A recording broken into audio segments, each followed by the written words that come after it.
Hi to those joining online. Can you hear me okay? If you could give me a thumbs up, we're just doing a test. Brilliant, thank you.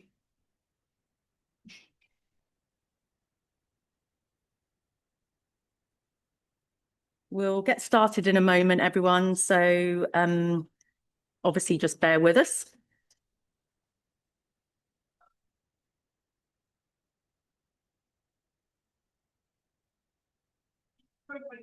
So if I get rid of that a minute. This is a laptop, right? Mm-hmm.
Hi, everyone. Hopefully you can hear me.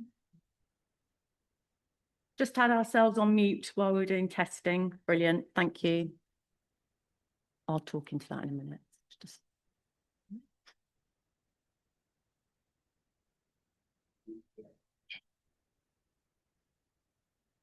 Oh, where did my thing go?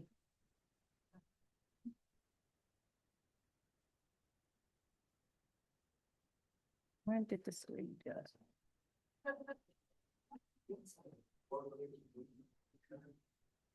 Great to see everyone. Just bear with us this end.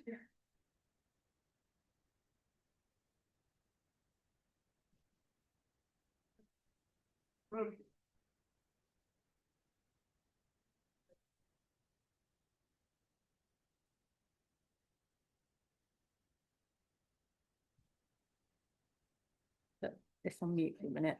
We're just going back on mute for a moment. Just bear with us. Thank you.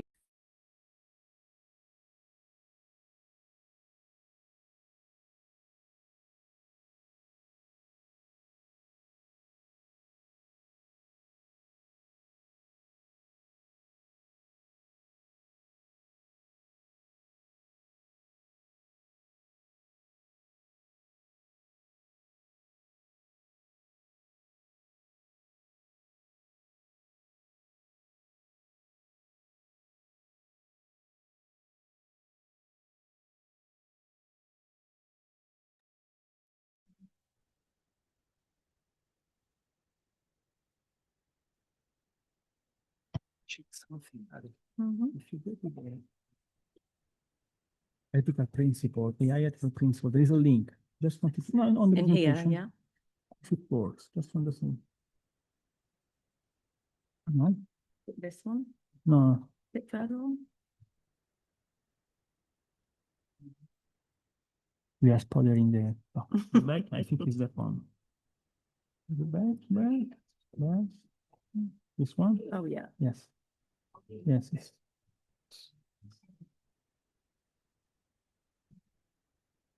No. You'll probably have to switch screen, No. possibly. Yeah. Yeah. Okay.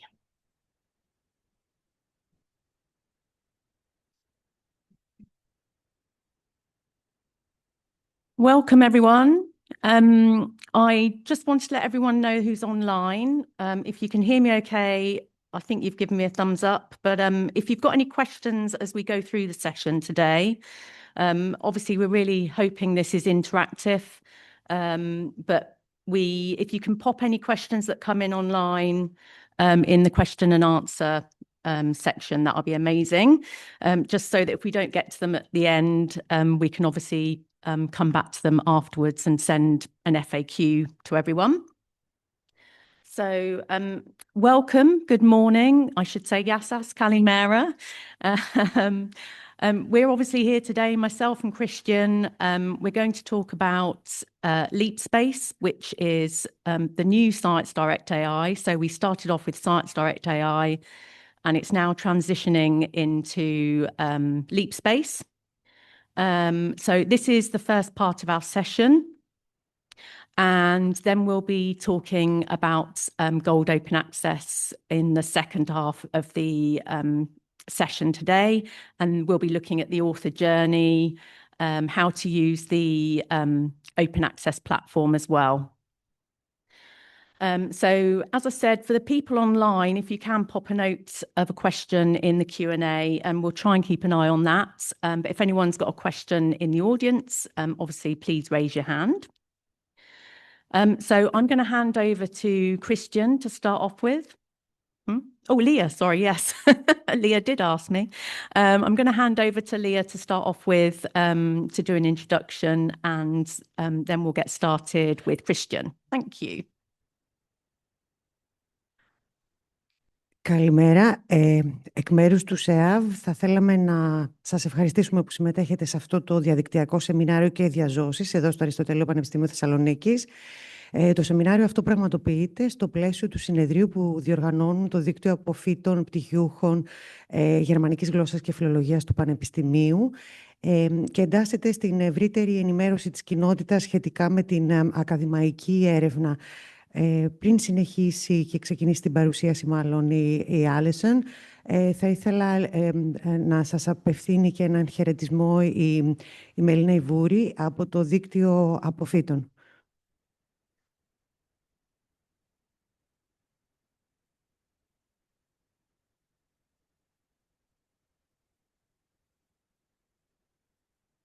Dear colleagues, dear guests from Elsevier, welcome and thank you for joining in today's workshop.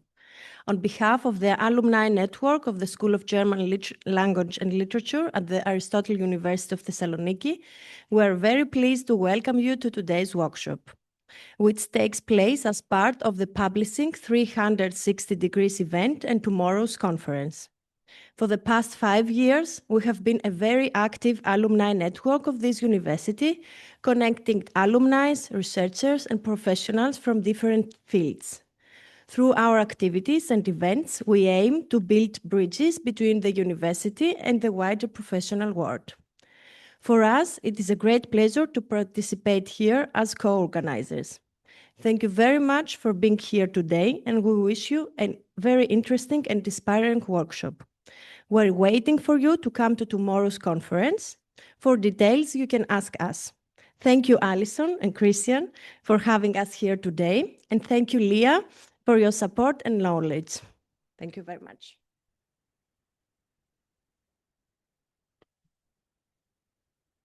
Thank you very much for giving us this opportunity. So as Alison already mentioned, I will start this this part of the meeting with presentation of LeapSpace. So LeapSpace is a platform that it's designed to collaborate with the researchers and make use of the latest AI technology. We will go in deep with Alison in a training on LeapSpace, and we show you how Elsevier is investing a lot on AI, but in the meantime is aimed to keep the human in the loop of the AI technology.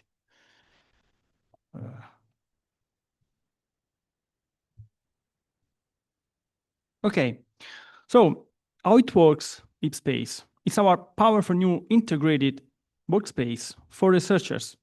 So one of the main focus is the trust cards. So we want to provide transparency. So we would like to have information that are trusted by researchers. So researchers don't need to verify every time, but they can. So they can see every insight that is generated by LeapSpace, and they can verify the source of this insight. We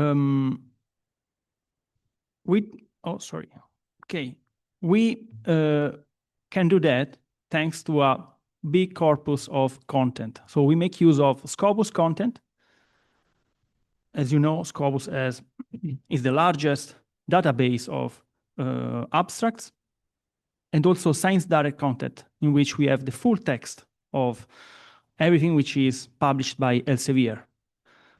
So they can be articles, they can be book series, encyclopedias, or whatever. So what we make useful for the researchers is to have and trust the information coming from this database, and then we apply the AI technology on top of this.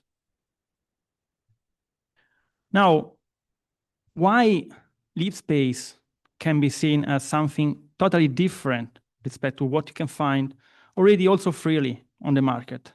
Well, first of all, the content is something which is unique, because you can find also content which is under paywall, if you understand what I mean. So something that you maybe cannot access because it's not open access. We make use of content which is from publishers which are also not from Elsevier. So we go on everything which is online in open access and also in subscription. So we will show you which other partners are collaborating with Elsevier to provide content and full text content. We would like to also show you how the platform is made for researchers. So we would like also to give insights to researchers on how to find funders, how to find collaborators. And also, as a finally, let's say this can be something that would be at the edge of the future use of such technology, is to fill the gap in the research. So researchers will use LeapSpace as a partner in the research. How LeapSpace work? So basically, the technology behind is the vector search. So every time a researcher, a user, type a question like, what is the impact of climate change on public health? The tool generates a vector, and the vector is made by numbers identified by the words that you are typing in. The interesting thing is that the tool is not looking for similar words, but on concept. So we have imagined this huge database of full text and abstract, and we create a space of vectors.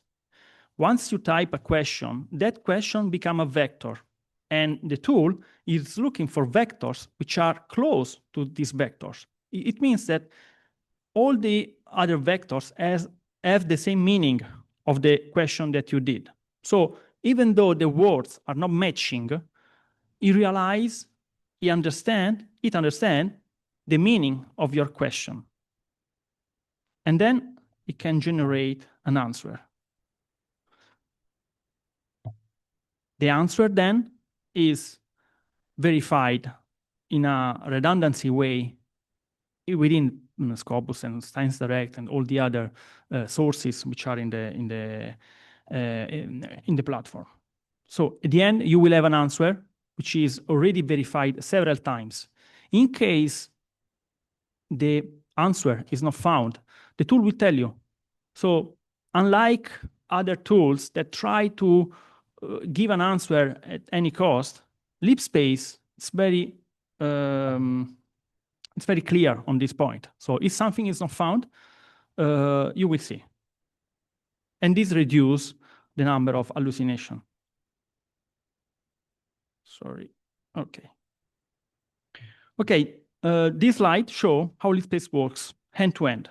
So the researcher starts with typing a question in a natural language. It can be also their own language.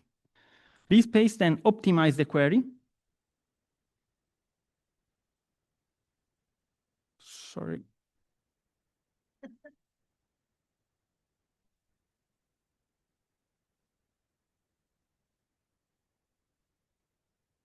Okay. LeapSpace optimizes the query and runs a hybrid search.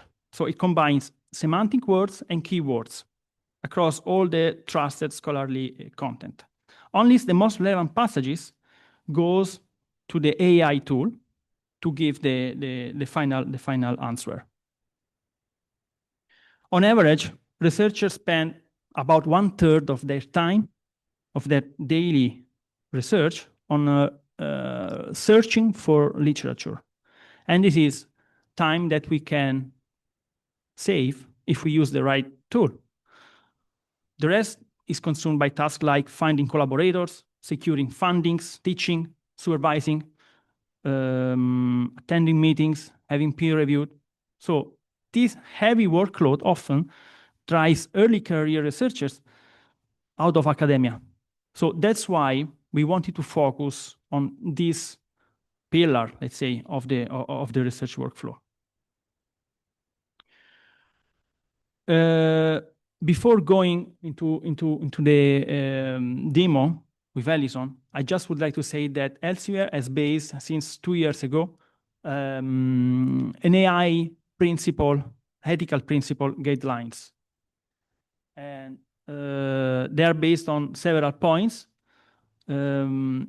One of the most important, as I already anticipated, is the human in the loop. So every change that has been done in the platform has been verified by researchers. And when I talk about researchers, I mean several hundreds of researchers which are part of our community. Subject matter experts, so experts in IT that can verify every single change.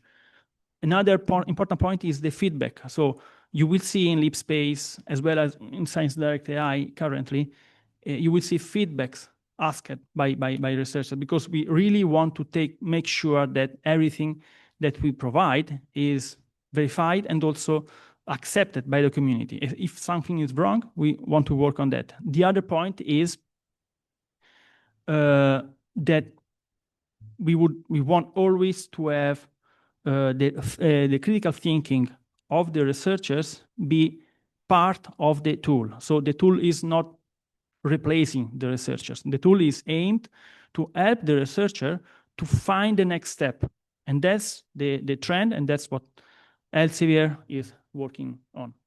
So with that said, I think we need to go live and show you how it works. Thank you very much.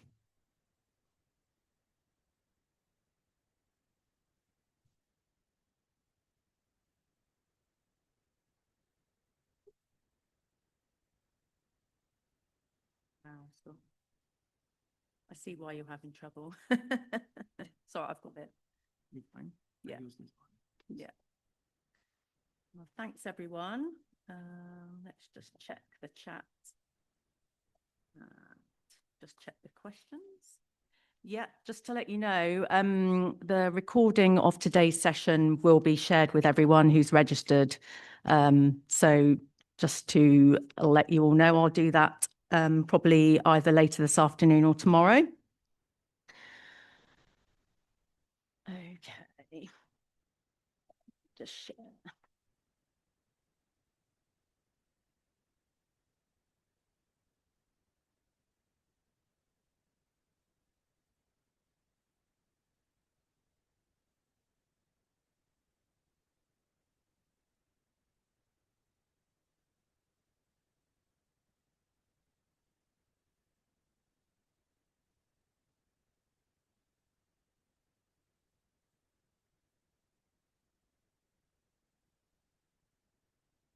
Where did all my links go? Apologies. I think they're all closed earlier, so bear with me.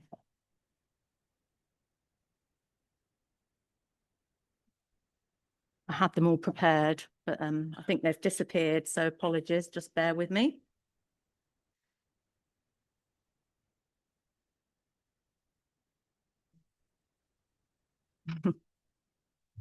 Talk amongst yourselves.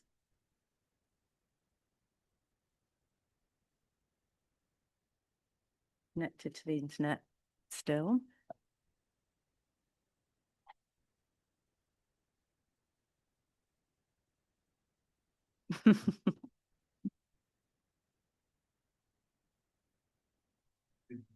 Yeah, I had all of them open, but I think they might have all disappeared. No, it's okay. I think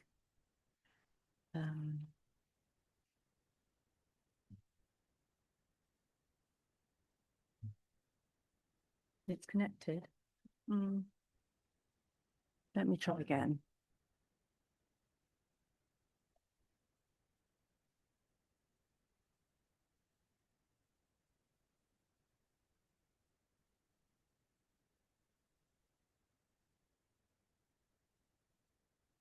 Let's try this way. Sorry, everyone. Yeah.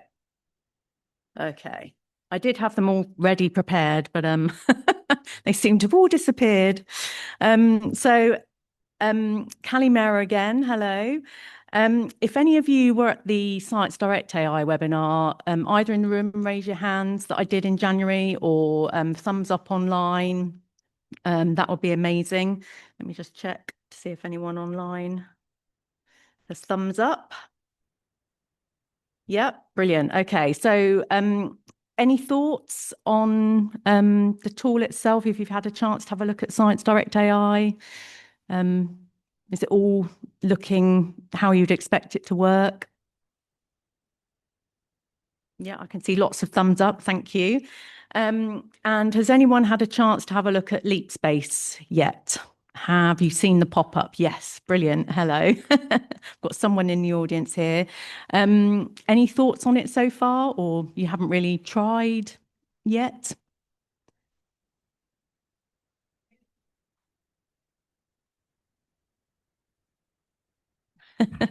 Excuse me.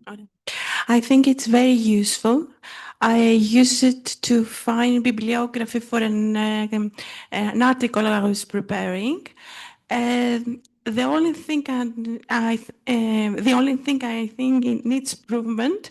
It's the coverage of the bibliography from different editors. Okay. So, publishers. yeah. Okay. Which Thank you. we're working on. Thank you. Okay, so just a bit of context to start off with. Obviously, AI tools are only as good as the content they're grounded in. Oh, disappeared again. 1 second. I need a couple of screens. So obviously, LeapSpace is grounded in the most trusted academic research resource, Scopus. Obviously, that's all peer-reviewed content, including, I think it's now 17 million, it's updated from the slides. And obviously, that's full text articles from ScienceDirect and different publishers. So therefore, you've got the breadth of Scopus and the depth of ScienceDirect, or the full text. And just to note here that none of your queries are actually used to train or improve the AI models that we use. So just to give you that reassurance here. So obviously, this is the LeapSpace interface. It's very simple. Well, it looks very simple, but obviously it covers a very comprehensive product. It's designed to be that way so that you can interact with it easily. I'm going to start off by asking it a question. So what you can do here, let me just show you if I just scroll down a bit. So we've got explore topics. So if you don't know where to start, if you've not got an idea of a research question, then you can actually click on Explore Topics, and it will give you some suggestions to get started. Even if you're not sure at the moment how to use it, it's probably maybe a good idea to start off with some of the suggestions just to see how it works. And then obviously you can ask it your research question. We've also got the find experts and find funding options as well, which I'll go over in a moment. But we'll start off with asking a question. Now, I've got one previously prepared, funnily enough, but if anyone in the room or online can pop a note in the chat with a question, or if you can think of a question, I'll come back to you and we can hopefully ask that in the other part of the presentation that I do.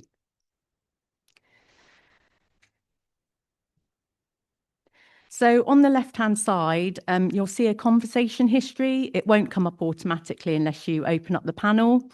But any of your previous questions are actually saved in this panel here. You can also, I'll just come out of that for a moment. You can also click on temporary conversation. So that will mean that none of your conversations are saved in the side panel there. So if you do just want to click on that for any reason, then you can. So I'm just going to copy and paste my previous question.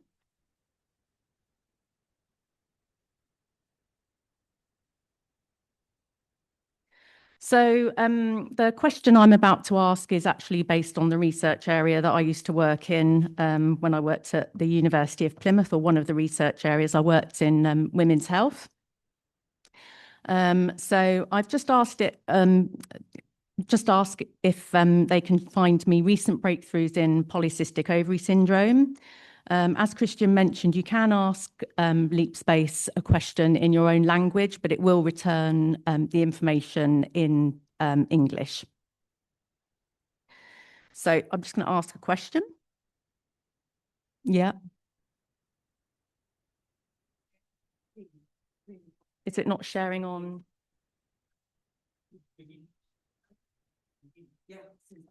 Let me see. Okay, brilliant. Hopefully. Yeah, thumbs up. Thank you, Leah. So I'll just go back to that panel again. So this is what LeapSpace looks like very briefly, and we've got the conversation history on the left-hand side. And at the top, let me just move that out of the way. We've got the temporary conversation here that I mentioned. So apologies that you couldn't see that. So I just type in my query. So what it's doing now is actually using Copilot. Now, this isn't Microsoft Copilot. This is our own in-house Copilot that we've designed and developed in-house. And it's RAG fusion technology. So it's used to improve the quality of the results.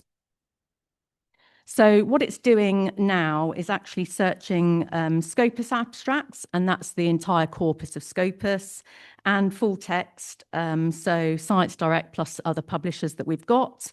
And it starts to tailor the answer around both of those databases, or all the publishers, of course.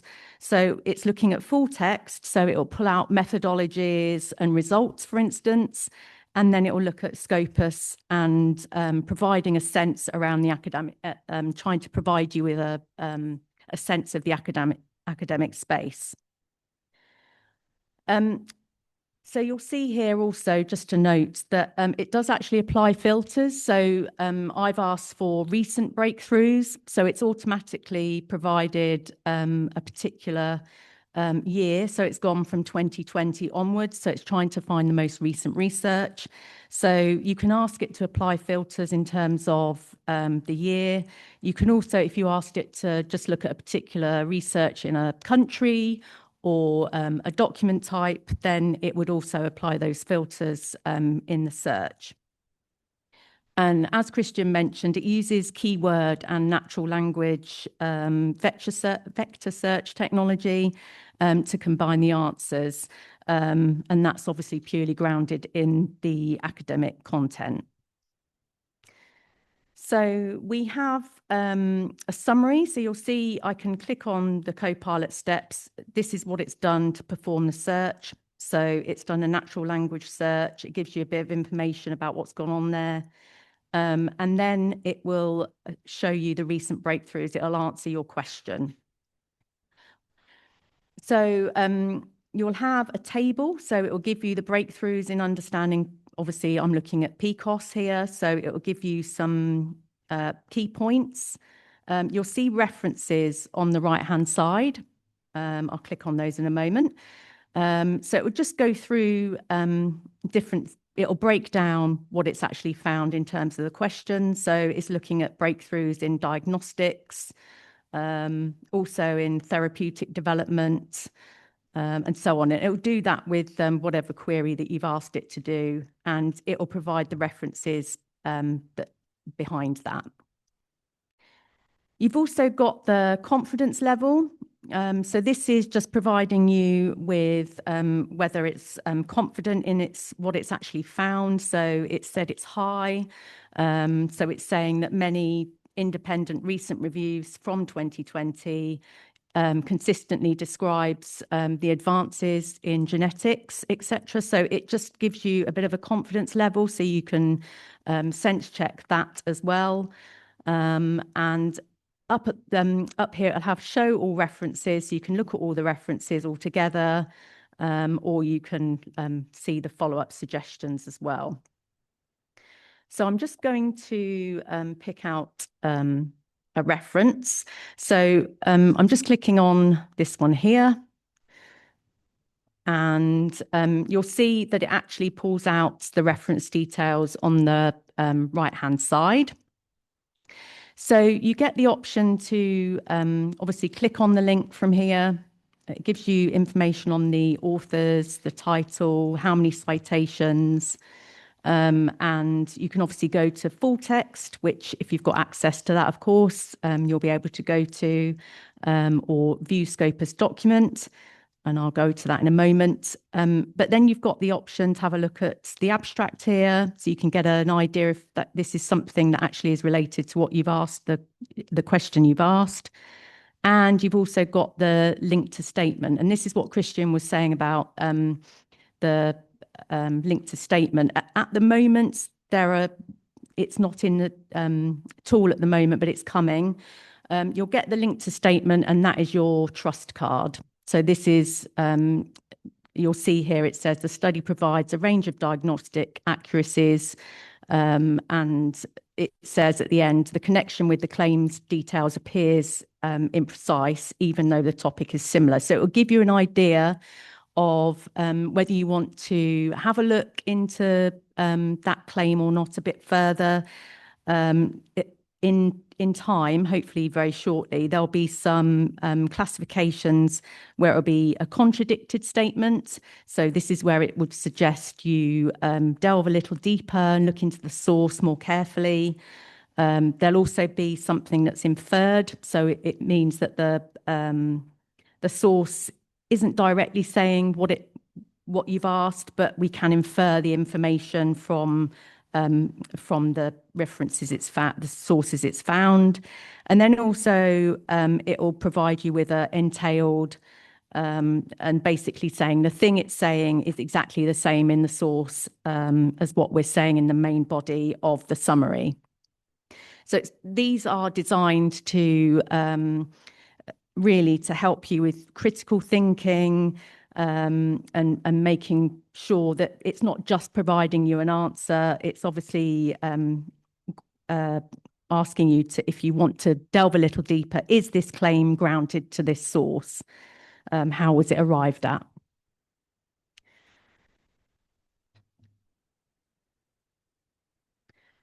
So let me just go back up a moment. I'll just click on the full text. Hopefully this will work. So obviously you can link out to the full text from the system as well. What I will say here is if you have got Mendeley already set up, you'll get the option to view the PDF and add it to your library from here. Obviously, I haven't got access to this particular article, but if it's a ScienceDirect article, for instance, if you can access the article, then you'll also get access to the reading assistant that I would have shown you, or you can see within ScienceDirect AI.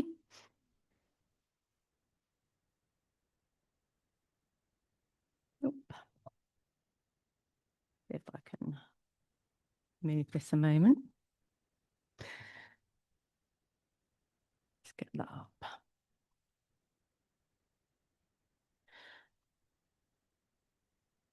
Okay. So then we come down to, I'll just close that reference. So we get down to the bottom, it offers up some follow-up suggestions. So you can ask a follow-up question or from the suggestions. Thank you very much. Sorry. Yep. Okay. I'm just being passed a question for those online. I can ask it in a moment.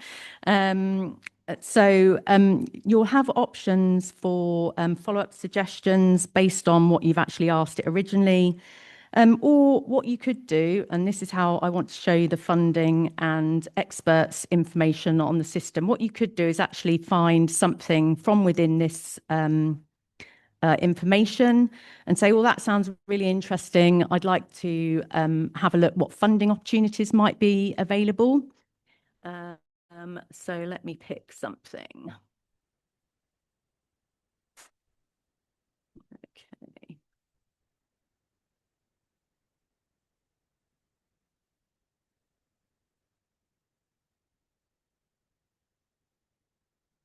So I'm going to copy and paste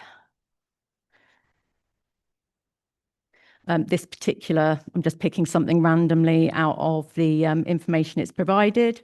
And I'm going to just copy and paste that in and say this, this sounds interesting. Could you help me type? Could you tell me what funding opportunities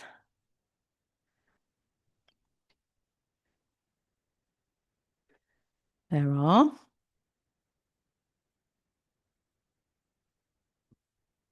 So I've just asked it to search for funding opportunities in that particular area. So again, it will run the Copilot step, and it's just creating a plan to answer that question. So you'll see all of this happening. It disappears, but you can actually go and have a look to see what it's actually looking at. And this will then come up with funding opportunities in that probiotics and biota research that I queried. So then what it will do, obviously, provide a summary again, but you'll get opportunities, a focus, and it will also show you the funding type and key details as well. So it will provide a table of those funding opportunities, and it will break it down into these sections. So it's obviously decided that these are the different areas. Obviously, you can check whether they're actually relevant to you. And then what you can do is pick on one of the references, and it will actually show you the funding preview. So you'll be able to see the title of the funding opportunity, who it's actually, who the funder is, who's doing the call, and the amount and the type. And it'll provide a summary, quite a detailed summary down the bottom there, and also eligibility details as well. So you can have a look at it briefly there, or you can obviously link out to that funding opportunity by clicking on the link on the right-hand side. So let me just bear with for a moment because I'll have a look at questions. See if there's anything coming up related. Yeah, okay. All right. Yes, so what it will do is actually, if it's picked up things like full text, so the ScienceDirect, for instance, or other publishers that we've got access to, it will actually pull out the methodology from the full text. So things like methodology and the results. So that's what it will pull out from the full text.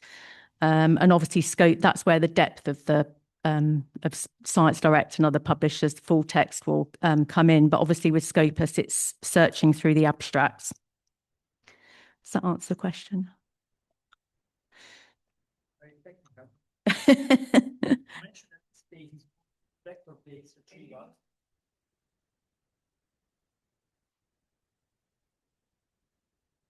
There is a question, you mentioned that LeapSpace is working with vector-based retrieval.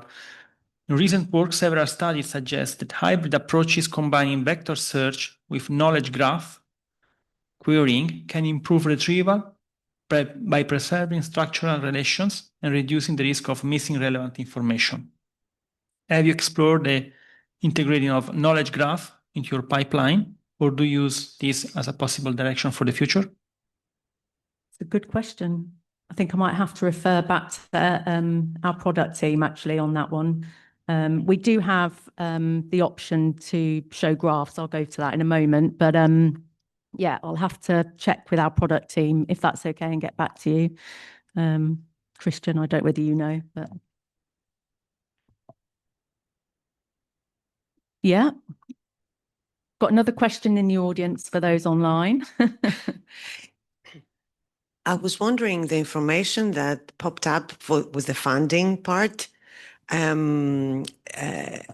where is that information is extracted from? I mean, from open sources, or it has to for the institution to have a subscription to certain platform to get this? It's from our funding database, so it's funding institutional. So it's free.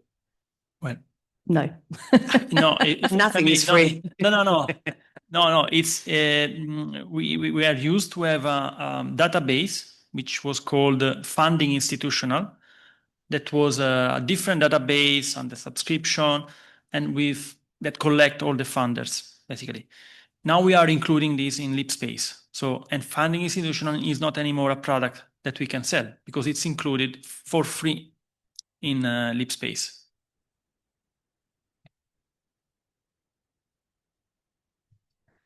Okay, so the other thing you can do with LeapSpace is you can follow up with a particular focus area and understand a particular expert in the area.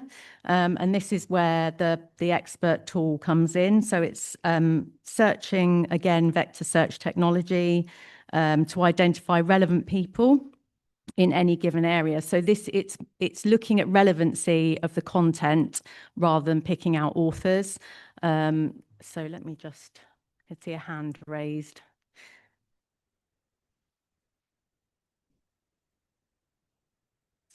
Okay. So let's have a look at, could you tell me who the experts are in?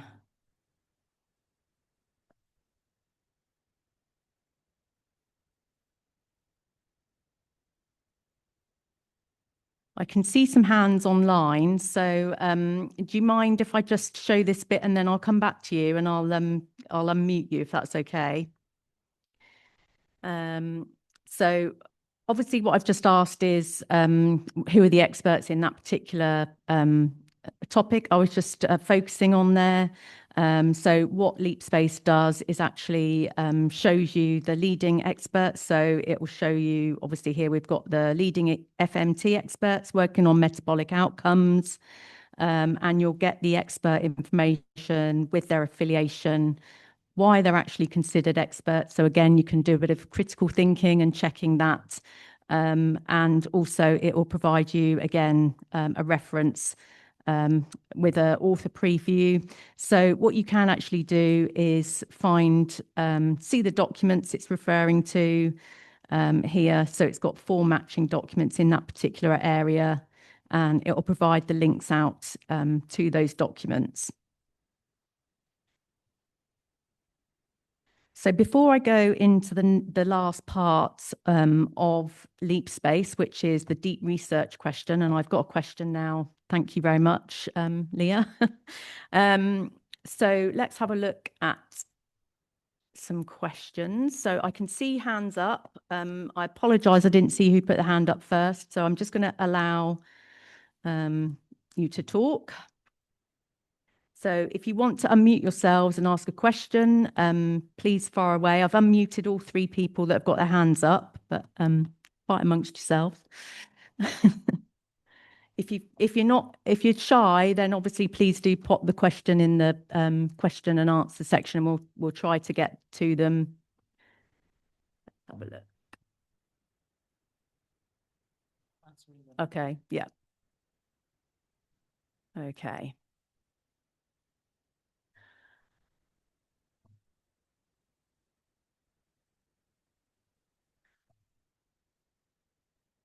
I'm guessing you haven't got a question, so I'll carry on then. So I'm now going to look at, we'll get rid of that for a moment.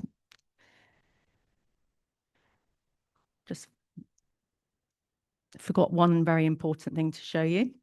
So I'll go back to that. What I did want to show you also is what you can do with LeapSpace. So obviously, I went through and asked it all that information. I asked it some follow-up questions. So what you can actually do is then ask it to create a report. So if you want to share your findings with your colleagues, if you're working on something in the research area, and you want to be able to share that with them, then you can actually do that. So what you can do is say, provide a report of this information that I can share with colleagues. And I'm just going to include a diagram to show this information.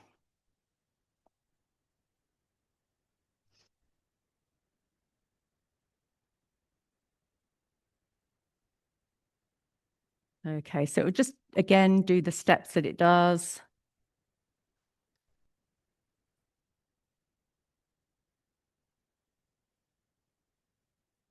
And it will then show you, the diagrams are quite basic at the moment in LeapSpace. It will show you a particular diagram of your research query. So you'll see here, it tells the high-level relationship among the breakthrough domains in PCOS research. And it will give you the references as well, but you'll have a little diagram there that you can copy. And you've also got a summary here. So what it does is just provide you, obviously I came out of the screen too early, but it would also provide you all the information, the follow-up information you've asked it. So the funding opportunities, who the experts are. So you'll have a whole report there. And you can obviously copy that information, all the information there, and share it with your colleagues. So we've got the option to look at something called deep research with LeapSpace. So this works slightly differently to what you've just seen. It doesn't try to just answer your question. It actually explores your question from all sorts of different perspectives. So it will decide what to do with the information you ask it, and from what it's gathering, and it can actually take a few minutes. I will ask the question. I've been passed, but I have got one prepared just in case it takes too long.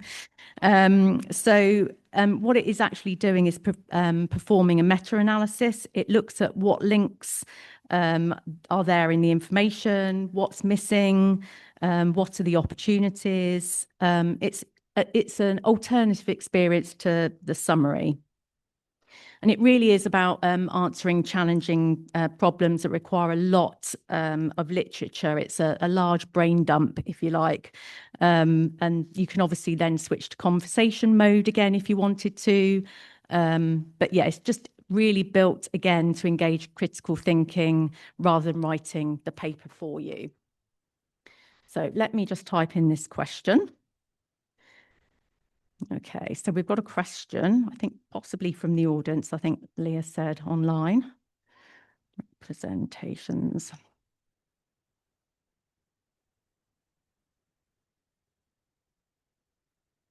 Pop.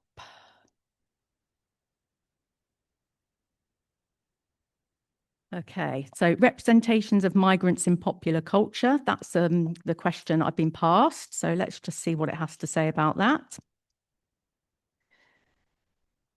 So as you can see here, it starts to process the query. If it looks like it's going to take too long, obviously I can share the report with you afterwards, but hopefully it won't. We can do a little song for you. So it can take sort of 2 minutes, depending on what you're actually asking it, obviously depending on the amount of literature it's got to go through.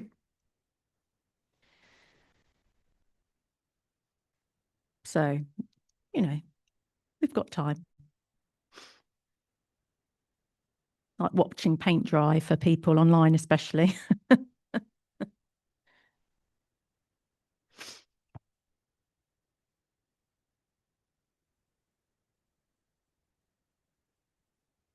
Okay, so you see it really is thinking about the sources that it's looking at as well. It obviously found 20 to start off with.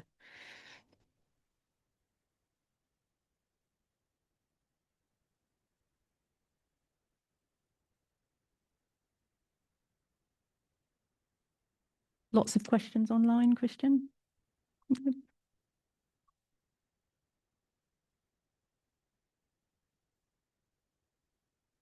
Is it all clear in the room? Is it all making sense?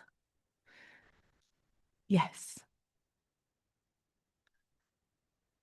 Thank you very much.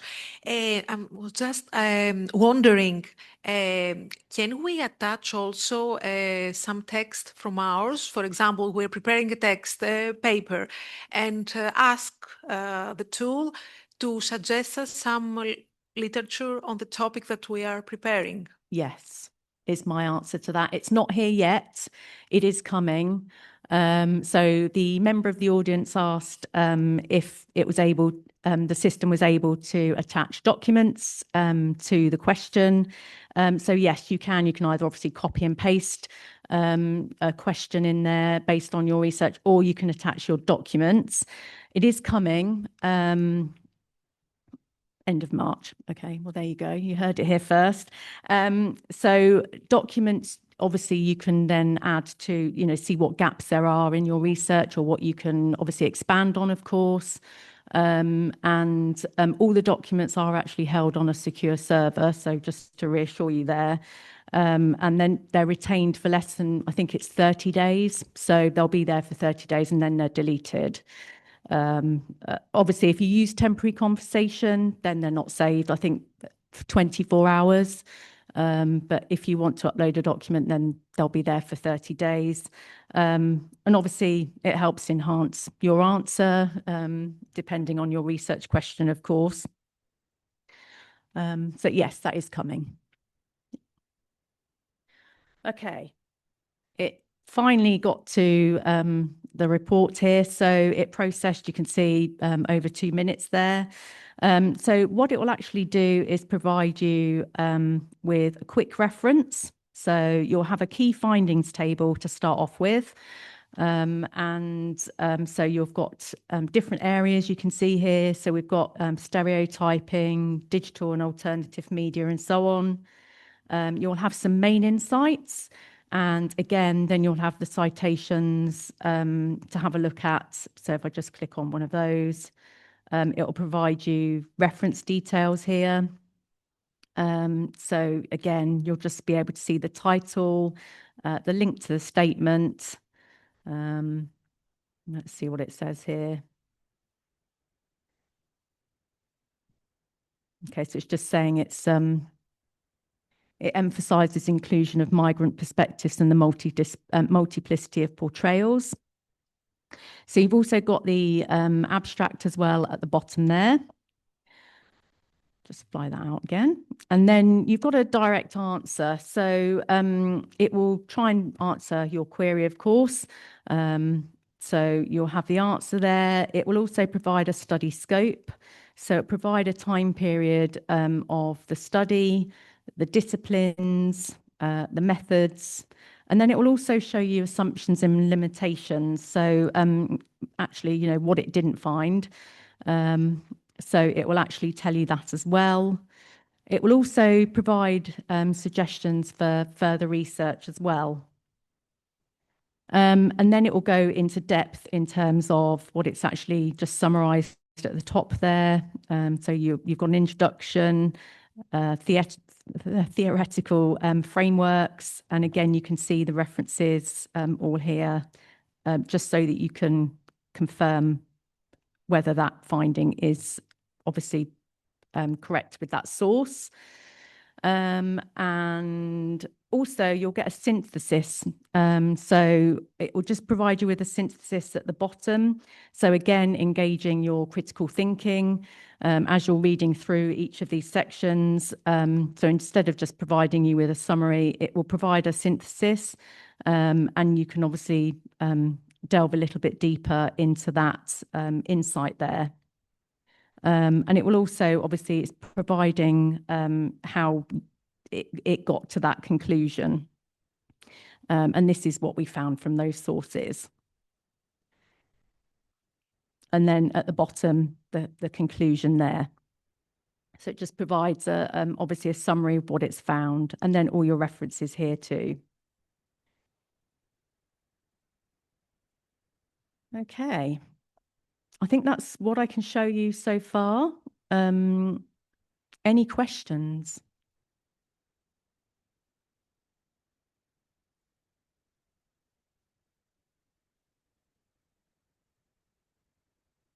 Simple search. Yeah, I can. Yeah. So, yeah. Also, sorry, I just wanted to show you one. Yes. I'd just like to comment regarding the references and the way ScienceDirect AI faces these issues, that it's a very big difference regarding traditional models like ChatGPT or Claude that do not have a lot of consistency regarding their references, and often their links do not work or point to nowhere.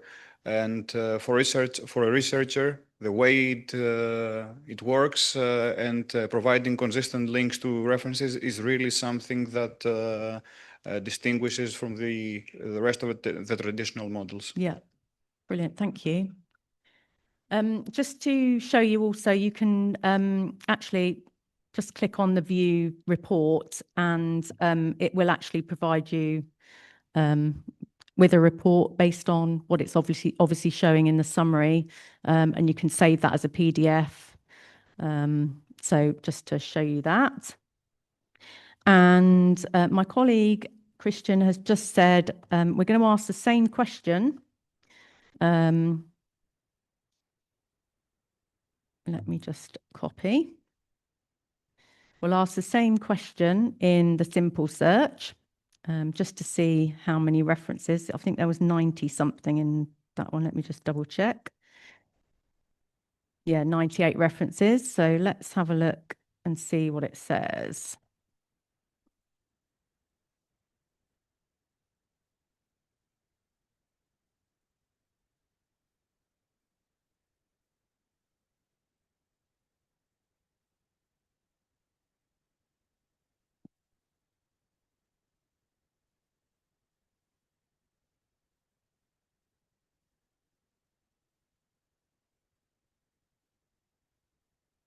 Okay.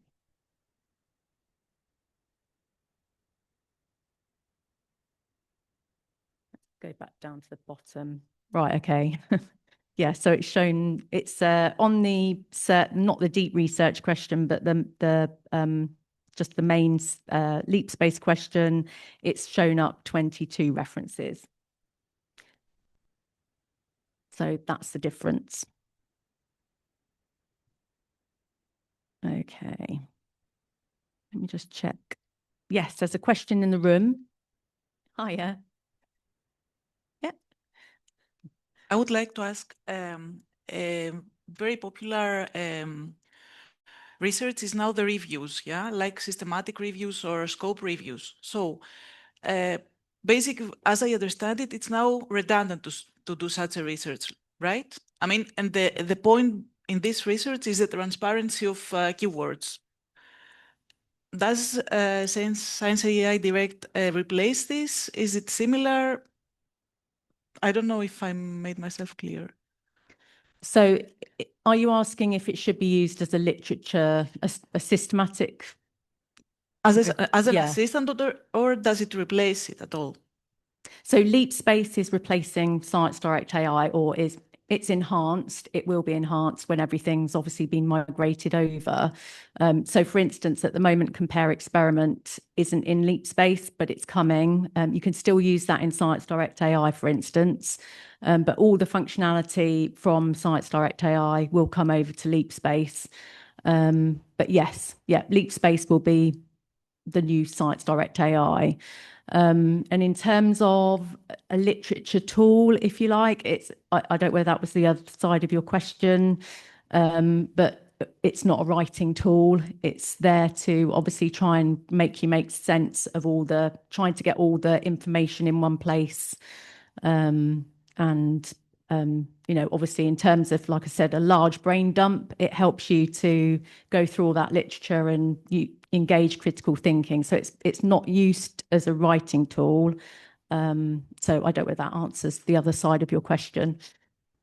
Well, my point is the writing of a scoping review, for example. This is exactly what it does. I mean, it gathers the information and puts it also critically. I mean, I have tried it and it's pretty good. So as I understand it, we don't have to do any review, any scoping reviews anymore. That's my question. Does it replace it? It's supposed to help you with gaps in knowledge, obviously, and recent research in the area, for instance. Yeah, I don't know whether you've got anything. Yeah. Just one comment, because it is a very interesting question.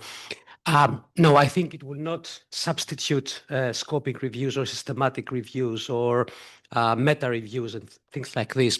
I think what it gives is perhaps more relevant prompts and ideas that could be integrated in your scoping review. And what I do not know, and I would be right now be a bit worried if that was the case, for example, substitute scoping reviews or systematic reviews with this kind of systems, is the transparency of reporting and the fact that still human agency is very important and it provides more nuances. It seems to provide more nuances at that time than a fully automated scoping review. So my answer, a bit informed, would be that no, at least not yet. No. Yeah, and if I may, I totally agree with Panagiotis. And when you may upload your document and look for what's out in a systematic review, you can see the gap. So what's the next step in your research path? And then you build your review, which is the base for the future work of others. So I totally agree. Thanks. Oh, yes, question over there. Hello. Hello. So you're basically saying that the upload of a research plan or project in this chatbot is, I mean, the chatbot is trained by new datas or not? No, No. The training, everything you upload, Yes. will not Can even... we share the transparency of what I have just uploaded to the chatbot, or is just helping the chatbot to be improved for the next researcher? For sure, we cannot use any data which is written in the platform, not even the question, the prompt, or the file to learn. No. To learn the tool. So that's against one of our AI principle. Okay. But we used to read that document and compare with what is already in the database. Okay. To write you the next step or a vision about a report about how it fits with what's up. You're not keeping that in your database, and then you can improve by training the same chatbot. No, we cannot. Thank you. We've got an agreement with Azure OpenAI. Yeah, because we're not allowed. There's a principle for the AI chatbots that the more you write and the more you give the data or data sets, the more the training is better and better results given to the researchers. Okay, but we don't train based on the input given by the users. Okay, thank you. Thank you. Next question. Hello. Yes.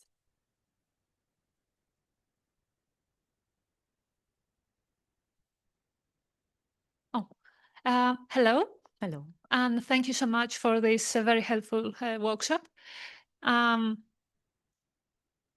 I would just like to share a bit of feedback, specifically for the Android app, the Android page. I know it's not the most conventional way to do research, but it can be useful to ask if something pops in your mind and you want to get the first look into a subject. And the Android web interface seems to need a bit of improvement. For example, the question bubble on top, it appears half hidden, at least to me. This bit here, let me just go back here. So this. Yes, and no, after I type the question and press enter, and then the bubble that has my question seems looks half hidden. Also, there's this thing that probably I probably only have this problem because I remember I seem to encounter it on the desktop version as well, where it seems to the sign in to ask button seems to appear all the time, and when I click on it, it just loops and back to the same page, and it doesn't allow me to sign in. I just deleted the cookies in my device, and it didn't seem to be fixed. That's mostly what I had to say. Thank you so much. Oh, also, congratulations on the Mendeley team, because it's a really useful app and tool, and I use it a lot. Yeah. Thank you so much. Brilliant. Thank you. Obviously, if you do have feedback, if you can share it either with me, email me or Christian, or pop a note when there's a pop-up that comes up on all our tools, but it will ask for feedback. So if you have raised it already, like I said, I think you said it hasn't been fixed. If you can raise it with me or Christian, and we'll try and raise it through to the product team as well. Thank you.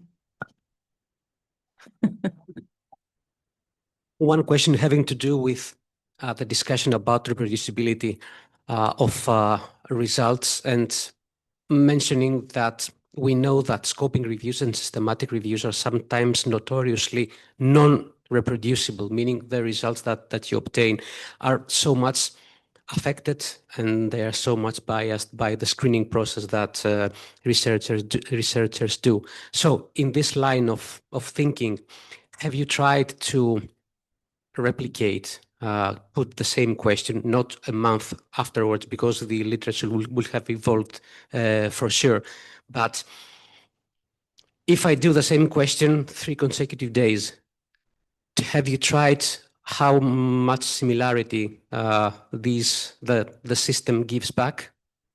I think with ScienceDirect AI we did. So there is a possibility that the question may differ the answer may differ slightly, but it tends to pick up the same references. I'm not quite confident in that, but I can check with Adrian in our product team to check that. But I think this is probably designed to be a little less like ScienceDirect AI. I think it might probably produce the same kind of result, but I'll have to double check. I'll check my notes in a minute. But... Okay, without implying that having a slightly different result, that would be a disadvantage. It might be even an advantage. And one, if I may, very quick follow-up question.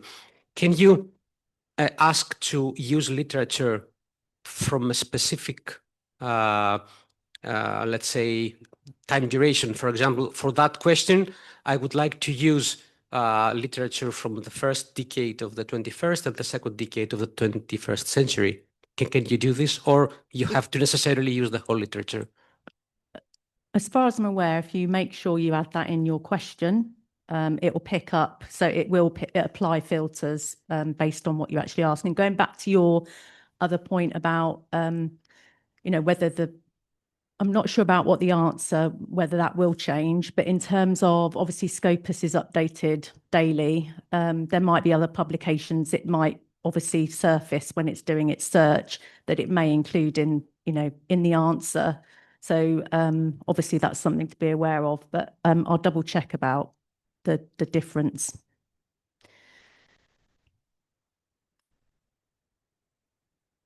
Anything else? Oh, yes, hello. Yeah, I would like to ask another question. Sometimes it's a matter of definition. For example, I ask about a neuropsychological syndrome, and this criteria change over the years. So is there a possibility to have, I have to ask explicitly if there are any new definitions about a topic, or is there can it provide some history of the criteria, for example? Even climate change, don't want to argue about this, but maybe there are different definitions across the years, yeah? Yeah. Yeah, that's my question.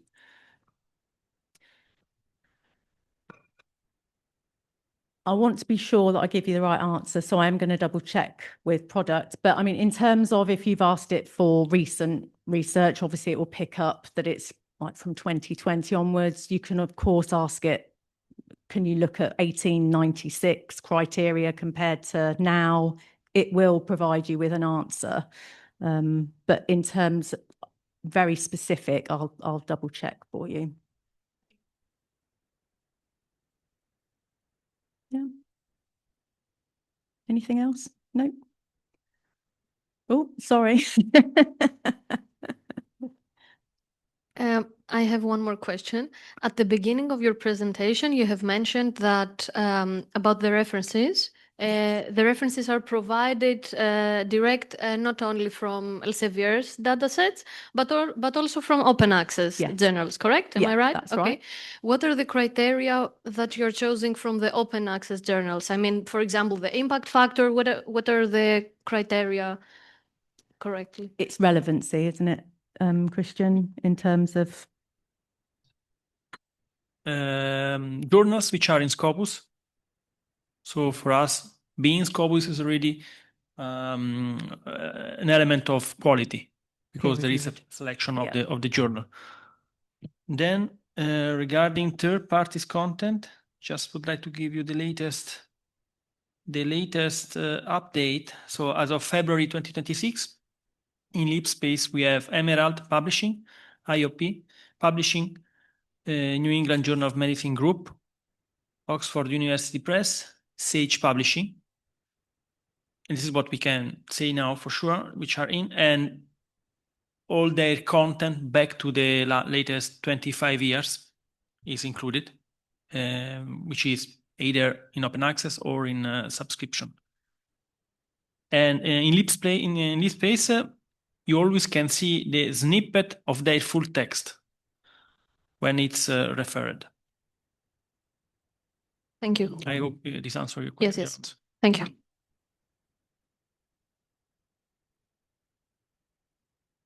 Okay. Shall we? Oh, is there any other questions? Yeah. Okay.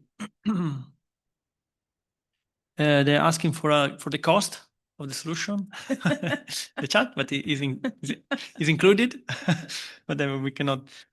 There's a question on the hallucination. So, is there an hallucination level estimation? Yeah, I Yeah. can give you that answer. It's less than 0.5%.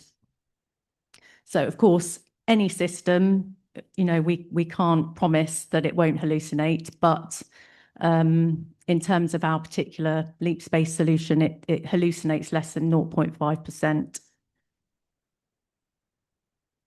Yeah. Go on, Leah. Then if our questions are not used to improve LeapSpace, how is it evolving and getting better and being kept update?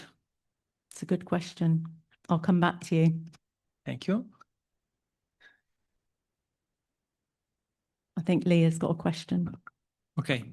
Yeah. There's another question in the room. Yes, actually, it's online too. This one from my colleague at University of Macedonia. She's asking, could LeapSpace provide more resources as a follow-up? Let's say 100 resources. Oh, yes, yeah. So depending on your question, it will obviously provide further sources. It could be more than what you've already had. So yeah, it just goes through the question and picks out all the sources. So yes, it could. And on the references, there is the preference to go by relevance of the reference respect to the question, but also the time of publication. So there is a preference on the relevance, and as a second level, if it is later, so it's a new publication.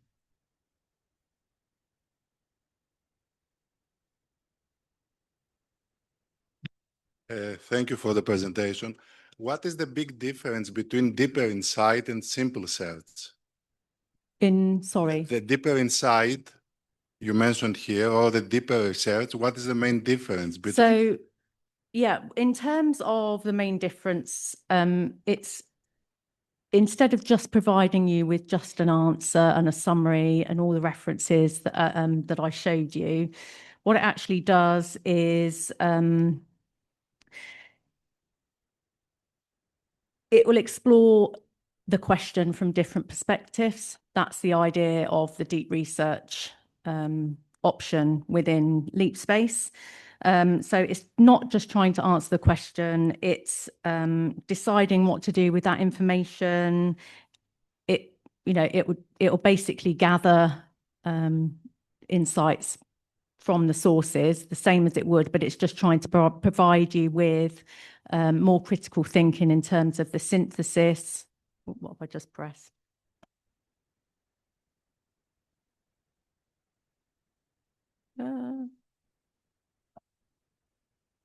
Let's not go to WhatsApp.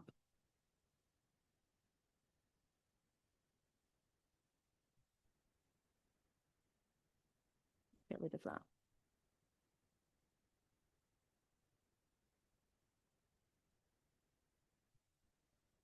Yeah, so that's what it's designed for. Yeah.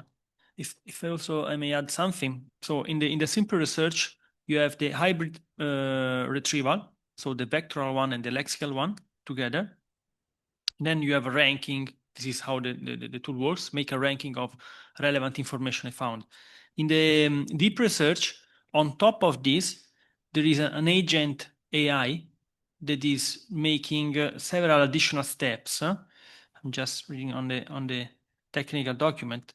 So it makes the typical steps, which are search, read, reflect, plan, and repeat. So he made this circle to give, so, and he made not only one, not only in one step. So it means that it's every time in search, the output is put again in the search process so that it found more additional information. That's why you have much more references at the end. So if you want to have an information about something new for you as a user, then you go for the simple search. If you want to deep dive and go into detail, also the question can be more detailed, and then you will have a full report. And it does actually look at, I think it goes a bit deeper in terms of what's missing. Exactly. You know, what are the opportunities in the research area? So, yeah.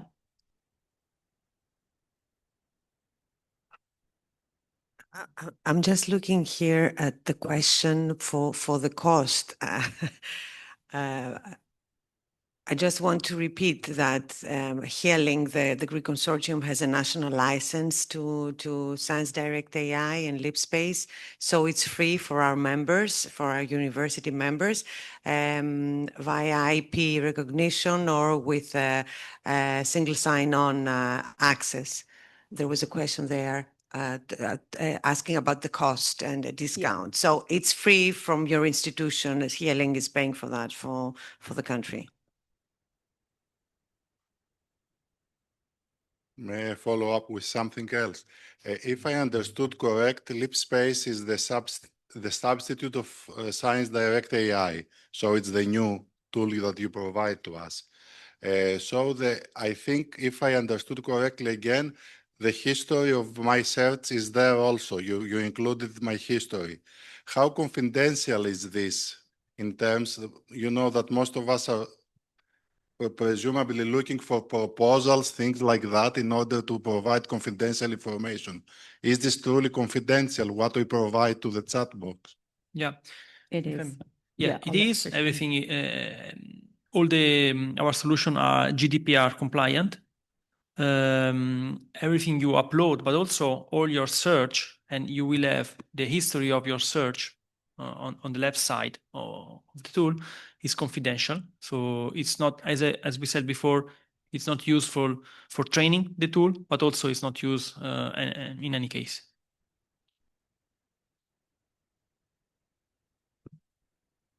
And I can confirm that because in our license agreement, we have a certain clause about that, about non-disclosing to third parties or the users, or that user has made all the prompts, etc. So it's important to know about this.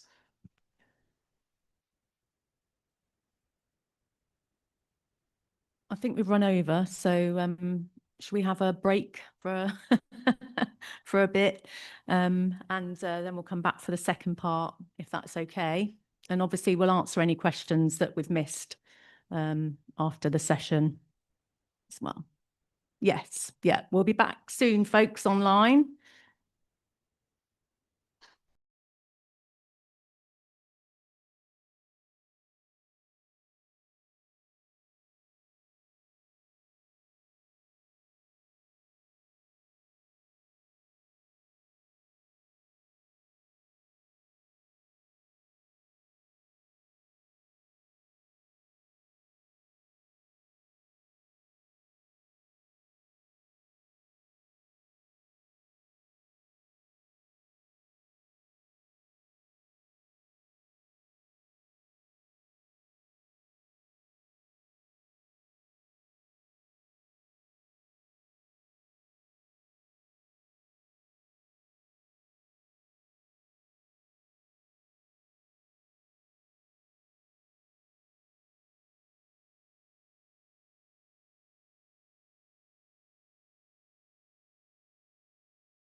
Hello, everyone online.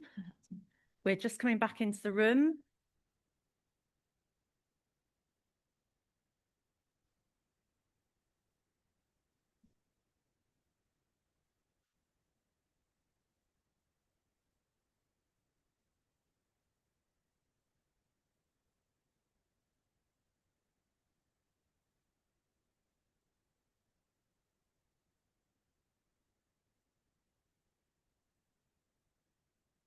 Mhm.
Disappeared. No.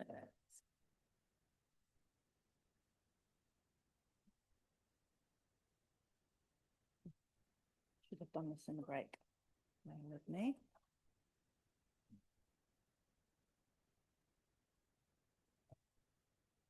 Bear with me just for a couple of minutes. I just want to open everything in.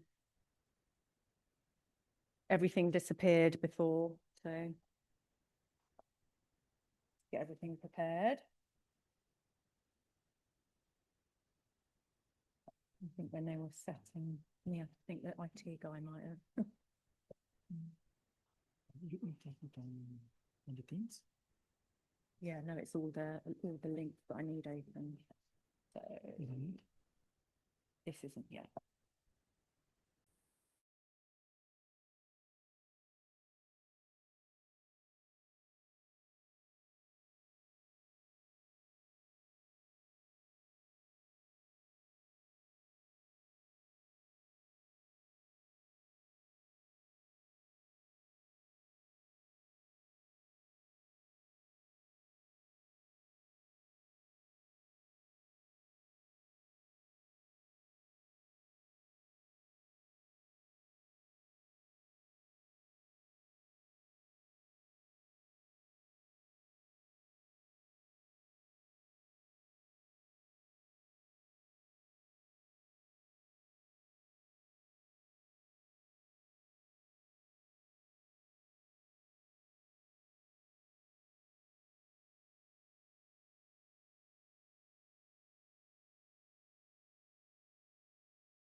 Right, sorry about that, everyone.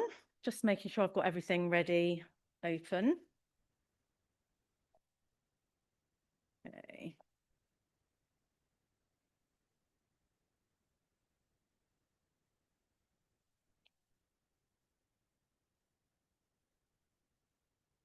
Okay, so obviously the aim of today's session is provide information on the HealLink Read and Publish agreement with Elsevier.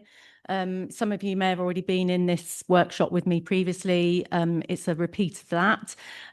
So hopefully there's some people that are here that haven't been to that workshop yet. But we're going to look at the HealLink Read and Publish agreement. We're going to look at how to submit a manuscript. I'm just going to show you how to do that as well, and also the step-by-step process on how to use the Elsevier open access platform. And that covers both submission and post-acceptance stages. So that will be a video at the end, so you won't have to listen to me right at the end. And then Christian is going to talk about the Greek open access landscape, just to give you a picture there as well. I'm not sure if anyone is aware of open access or what it means exactly. So if I can ask people just to, if you're not sure what open access is, if you can either thumbs up online or raise your hand, just so I know where to start in terms of what to show you. So if everyone knows what open access is, looks like everyone in the room does. Yep, brilliant. Okay, that means you don't have to go through so many slides with me. So I'll start here in terms of what we offer from Elsevier. Let me just get that out of my way. So nearly all of Elsevier's 3,000 journals are now open access, and 890 of those journals are fully open access. Last year, we published 250,000 open access articles. Is that okay? Just checking with Christian, 1 second. Oh, an echo. Okay, let me just push that to one side then. Can everyone hear me in here if I move the microphone? Yep. Okay, so the rest of our journals are hybrid journals, which allows others to choose if they want to publish either in open access or subscription models. Obviously, subscription is the traditional dissemination model, and we've also got open access. And with HealLink, you've got the option to publish with gold open access. And this decision is always at author level. That's what I always say in these workshops, or at this webinar, actually. It's always down to you as the author. You'll be asked what model you want to follow, and it's always your decision.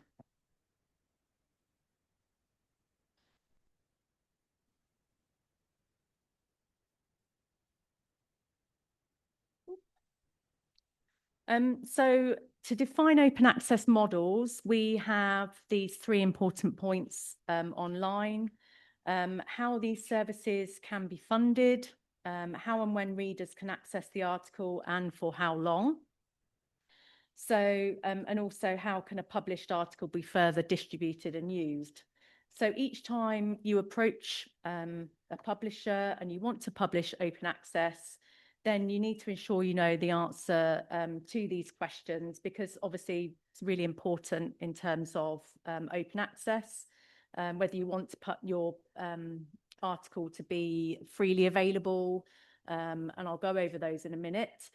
But also your funders will likely have particular requirements, and obviously how and when readers can access your article and how it can be distributed further. So it's really important you are obviously aware of your funder requirements, and of course aware of what HealLink requirements are as well.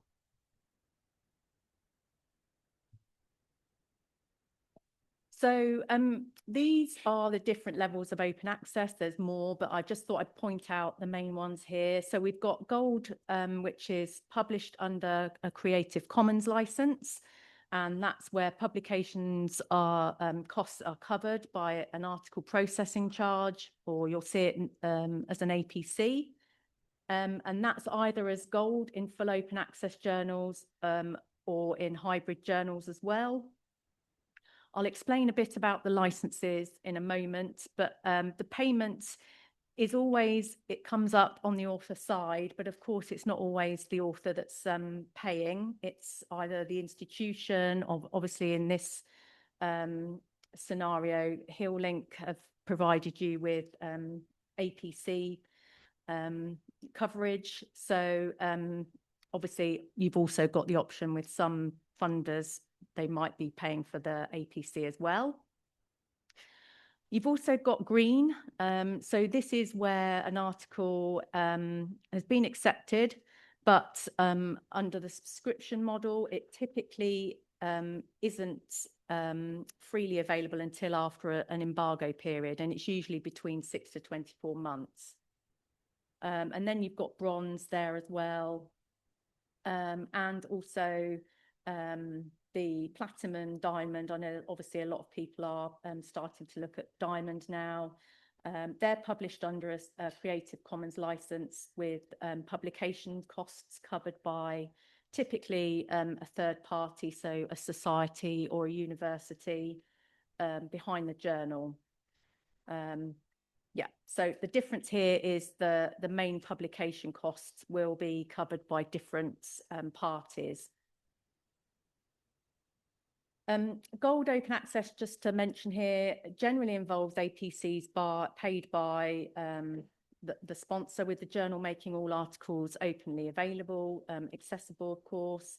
Diamond open access involves no APCs for authors or readers, sustained by external funding, often from institutions or societies. So APC, obviously, like I said, stands for article publishing charge. This is the amount, obviously, that is required to pay if you want to publish in open access. This ensures integrity of research. It provides for discovery, readability, and maintains the continuity of the scientific record. So that's the idea behind gold open access and open access. You may hear the term pay to be published, but that's not this. It doesn't matter what kind of model you choose, the process will always be exactly the same when you're going through you'll see on the platform shortly. You'll submit your manuscript as you would ordinarily.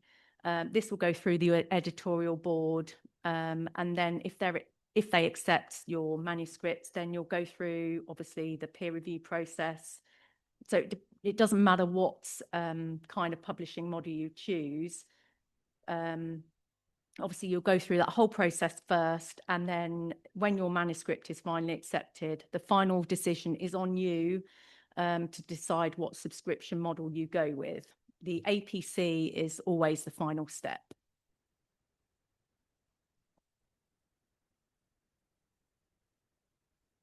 So just to briefly go over, we've got two different types of open access agreements with two publishing models. So we've got the traditional subscription model where the readers need to pay for access to the articles.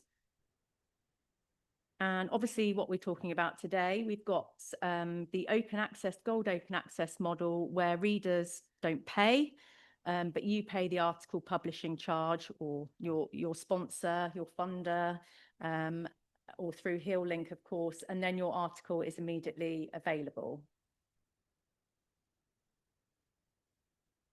And in terms of what a transformative agreement is, I'm sure you're all in the room possibly aware, but just to go over, the underlying principle is to transform subscription spend to support open access publishing, and by extension to shift behaviour from publishing in subscription articles to publishing open access. The transformative agreements typically involve agreeing on one fee that will cover both the reading and publishing. recognizing that subscription articles still make up the majority of what is read or accessed. So, of course, that still has value. But authors are able to publish open access without having to pay the APC themselves. Because the emphasis is on transforming subscription to open access, transformative agreements are about enabling open access in hybrid journals and recognizing that scaling up open access actually takes time. So agreements usually are typically over a number of years. We have this kind of agreement with all sorts of countries. I'll show you that in a moment. How are we doing for questions, Christian? Are there lots coming in? Okay. So obviously we've got more than 3,000 institutions around the world which are now able to publish open access because of these transformative agreements. There is a link here where you can find all the information. I will show you that in a moment. And obviously, HillLink have got an agreement with Elsevier where APCs are available for fully gold open access journals and for hybrid where individual articles can be open access in otherwise subscription-based paywall journals. So we've got these Creative Commons licenses.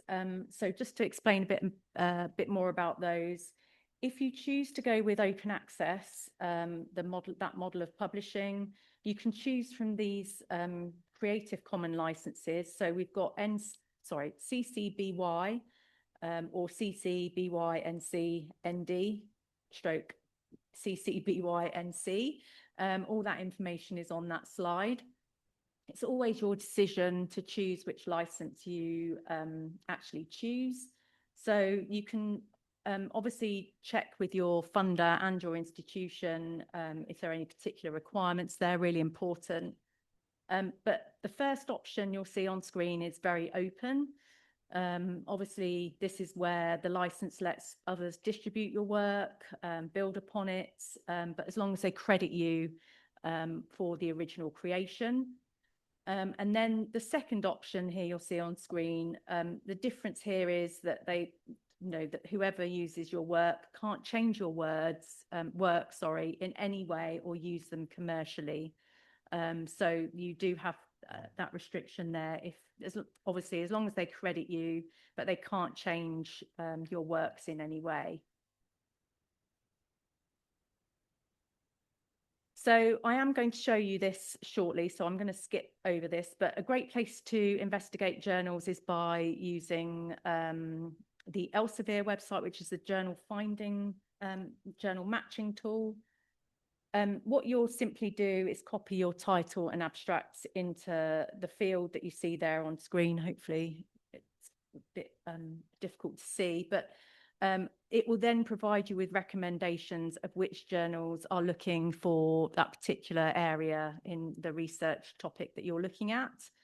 So you can use that to actually find a journal that matches your research. You can also use that, I'll show you, to see if that journal, when you find a particular journal, whether that's actually covered by the agreement. I've just left a couple of these slides on here in terms of just to copy and paste what I'm going to show you in a moment. So I'll skip those, but this is about submitting a manuscript and where to find that information. Obviously, each journal has the information about the process. They're usually in form format when you're submitting your journal, and it can differ over every journal. So it's always obviously really helpful to check all the requirements of that journal. And I've just left a couple of things here for in terms of what you would do when you're having a look at journal selection.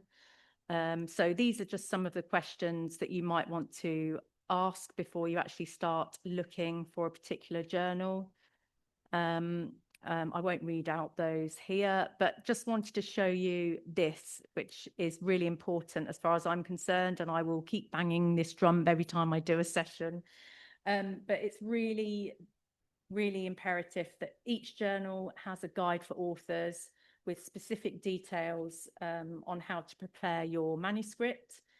And you need to apply the guide for authors even to the first draft, because it helps you with things like text layouts and figures and tables, references. Each journal has different criteria in terms of what they're looking for. So yeah, it really will save you time, and of course, along with editors and reviewers as well.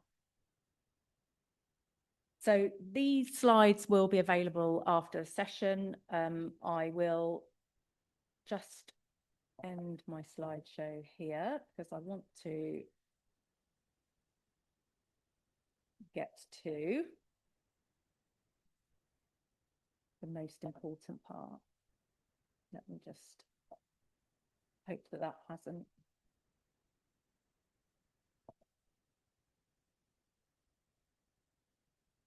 Okay, so hopefully thumbs up, you can see this.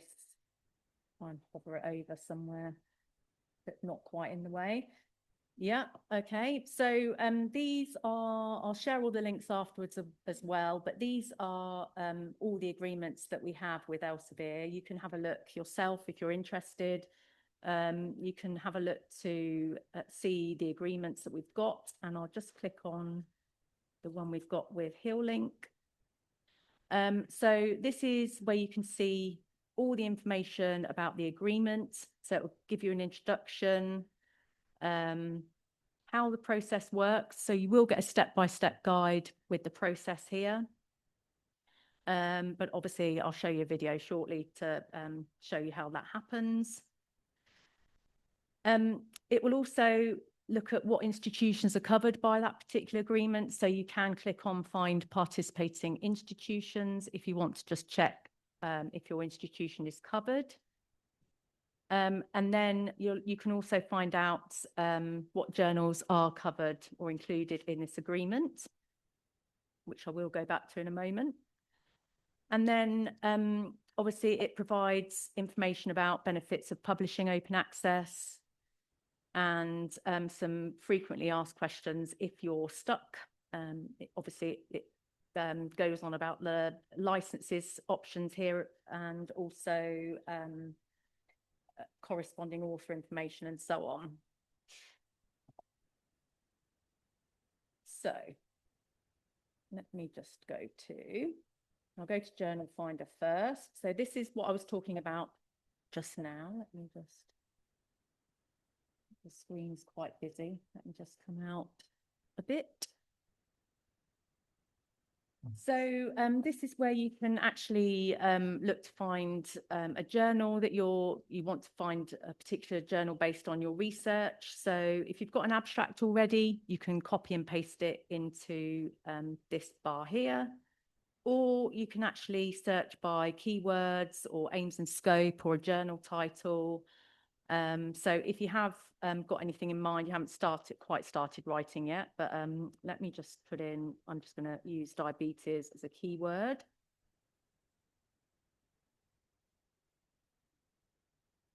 And you'll see I've already edited in terms of what might be included here. But so you'll see I've asked it about diabetes, and it's actually shown me that there are 40 journals matching the search I've requested.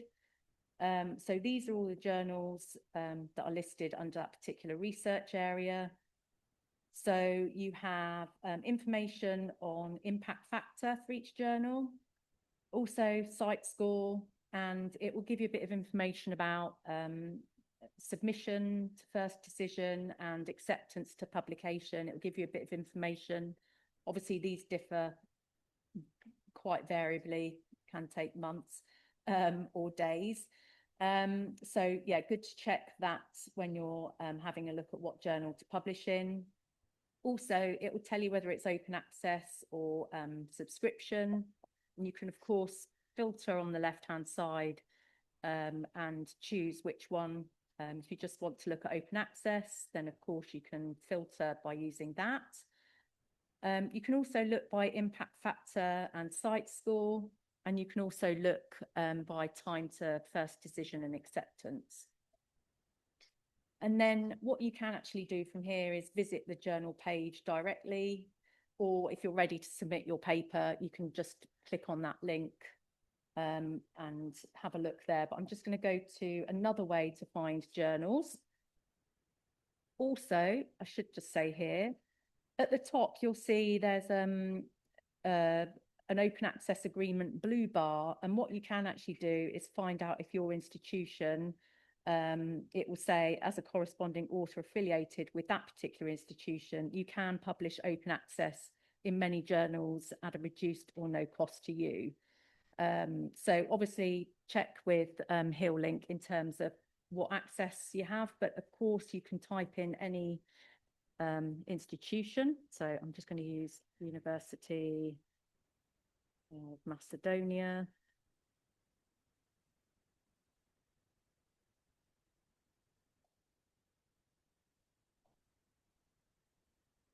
And then it will actually show you the 33 journals matching. Obviously, I've filtered it to the open access, but it will tell you that obviously you've got access to as a corresponding author.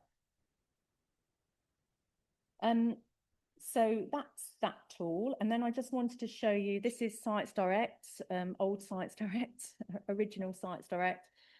So this is in the ScienceDirect webpage. Here, you can have a look. I'll just click on that just so you can see where I go to. You can see journals and books. So I'm just going to click on that. And this is where you can also browse the journals that are within ScienceDirect, of course, and books. So this is another way of actually finding a particular journal if you're interested in a particular research area. So you can have a look by, obviously it's by alphabetical list there.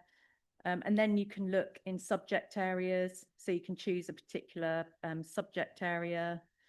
Let's go for arts and humanities, seeing as we're here for that. So it will show you those 1,200 publications. And also you can then start to filter and just pick, so I'm looking just at journals, and you can start to have a look that way. There is also on the HillLink agreement page, the option to look at find a participating journal.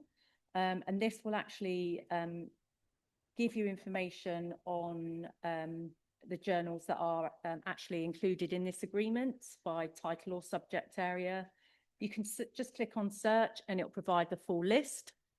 So you can just, if I just do that, or you can actually pick particular subject areas, or if you're looking for a particular journal title.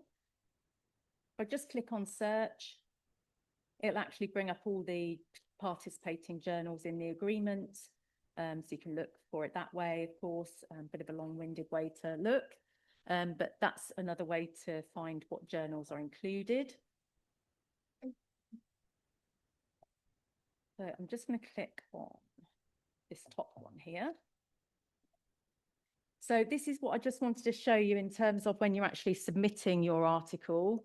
When you actually go to the journal page, it will provide you all of this information. It will show you articles and issues. It will provide you information about the aims and scope, the editorial board, and also information about publishing your article. And this is, it says obviously submit your article here. This is what I mean by, you can see it here, guide for authors on the right-hand side, and here. Just always check that guide for authors, because as I say, they are quite detailed and sometimes very different. So always, whatever journal you're looking at, always make sure you read the guide for authors. And then if you want to actually submit your article here, you can click on the submit your article. And it will basically ask you for a login. And the form will it'll be a form, whatever you're filling out. So I won't go through that now, but there'll be a form to complete when you're actually submitting your article there. We've also got this page here. So again, I'll share that in the presentation, but this is information on how you submit a manuscript. So it's really detailed again. As you can see, guide for authors is mentioned again. So all the information that I'll share obviously on slides, but it's also here in this link as well. So it'll give information about attaching files, article types, and different things like that.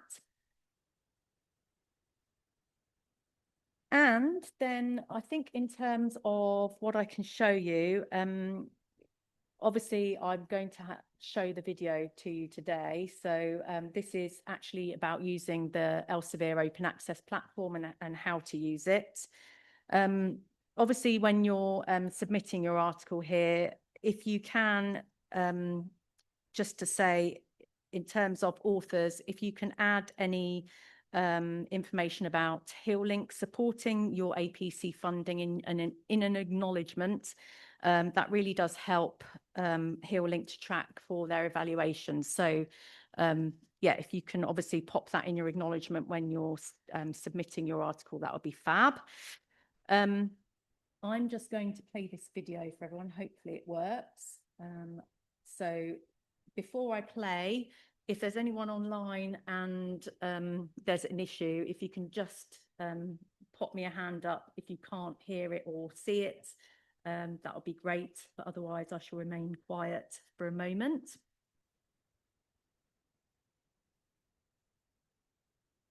In this video, I will guide you through the author workflow for read and publish agreements with Elsevier.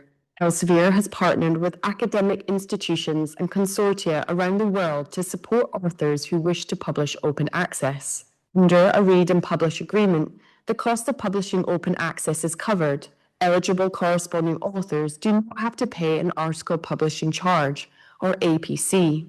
Please refer to the Open Access Agreement page for guidance on publishing under a read and publish agreement. This page provides key information about the agreement, including the agreement process, participating institutions, eligible journals, benefits of the agreement, and eligibility FAQs. Let's now take a look at the author publishing journey. In this section, we will show you as an eligible corresponding author how to publish your article under a read and publish agreement. We will cover both the submission and post-acceptance journey of the article. First, we'll start with the submission journey. As part of the manuscript submission process, the system will automatically pull in the affiliation you provided in your editorial manager profile. You can always update this affiliation if needed. To update your affiliation, start typing the name of your primary institution or organization. Matching options will appear in the drop-down list. Select the most appropriate option to publish your article under the agreement. We recommend selecting your primary institution. On the next screen, you will be presented with information about publishing options. The choice you make at submission is an indication only. You will be asked to confirm your choice if your submission is accepted for publication. Clicking on Publishing Options will take you to the Publishing Options screen. As the corresponding author who has met all eligible criteria, the system will present you with personalized publishing options for the relevant agreement.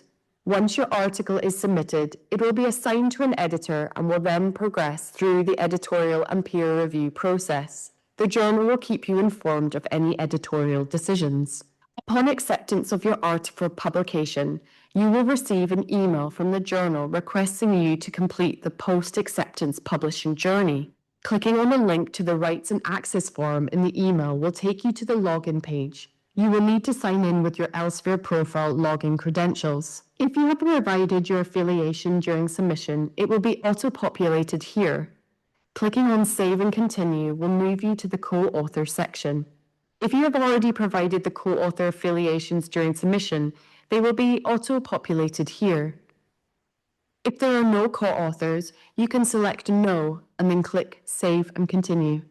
If you have already provided the funding information during submission, it will be auto-populated here. To add multiple funders or grant numbers, please click on Add Grant Contact Number and add another organization. Once you have added your funder details, you can use the arrows to reorder the funders by importance, or delete an entry by clicking on the trash can icon. If the research in the article did not receive any funding, you can select No. Clicking Save and Continue will take you to the next page. You will be presented with personalized publishing options for the Read and Publish agreement based on your declared affiliation. As this is a hybrid journal, you have the option to publish open access or under the subscription model. Under our Read and Publish agreement, the agreement covers the article publishing charge, or APC, for publishing open access upon validation. Once Publish as an open access article has been selected, click Save and Continue. To publish open access, you must select one of the 3 offered Creative Commons licenses. Click Save and Continue. Rights page, select the most relevant status and choose the appropriate option from the list. Then click Save and Continue. You will then be presented with the Journal Publishing License Agreement. You must read and agree to the terms of the license agreement by ticking the checkbox and clicking Accept Agreement. The next page displays a summary of your publishing journey so far. As a corresponding author, you can review the details to ensure everything is correct. Once verified, click the Finish button to complete the process. After completing these steps, you and any co-authors will receive a confirmation via email. Your institutional open access administrator will validate whether you, as the corresponding author, are eligible for the agreement and may inform you of their decision. The article is published as open access on ScienceDirect, usually within 24 hours. This ends the author journey of publishing open access with Elsevier under a Read and Publish agreement. We are thrilled to collaborate with you in supporting you and our authors in driving open access publishing at your institutions.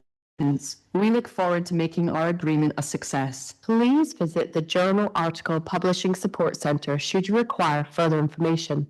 Thank you for watching.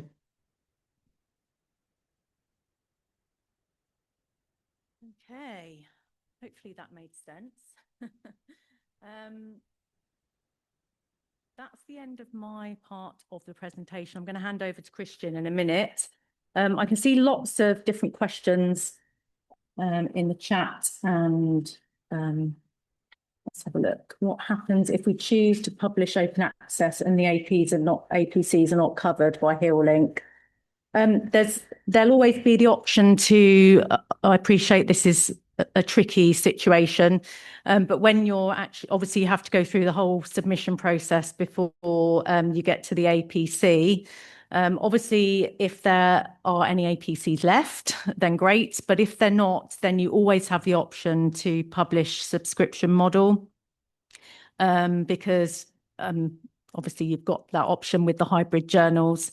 So just to cover that question. And in terms of, there's a lot of questions about the recording and the slides of the session today. We will be sharing those afterwards, along with any of the links that I shared as well. And any other questions we haven't covered, we'll get to them after. And I'm going to hand over to Christian. So there's yours. And yep, hopefully if you just share, it should be okay. You need to drive the mouse. Let me know. Yeah, thanks, because I know the mouse is. It's this one, Got right? to swap your mouse. See? It's coming. Yeah. That is not true.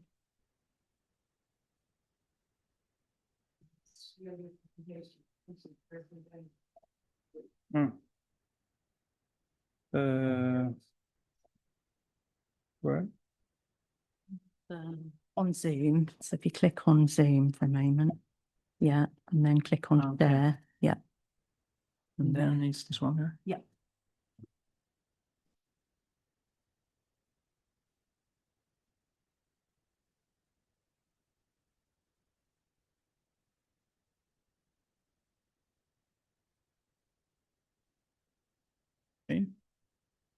Okay, thank you, Alison.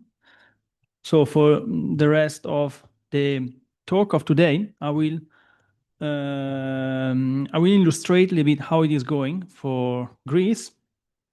In general, I will touch point the following four topics. So research output in general in Greece, the impact of the research output, and then we will deep dive a little bit on the Greece case when it comes to open access. So trends and impact.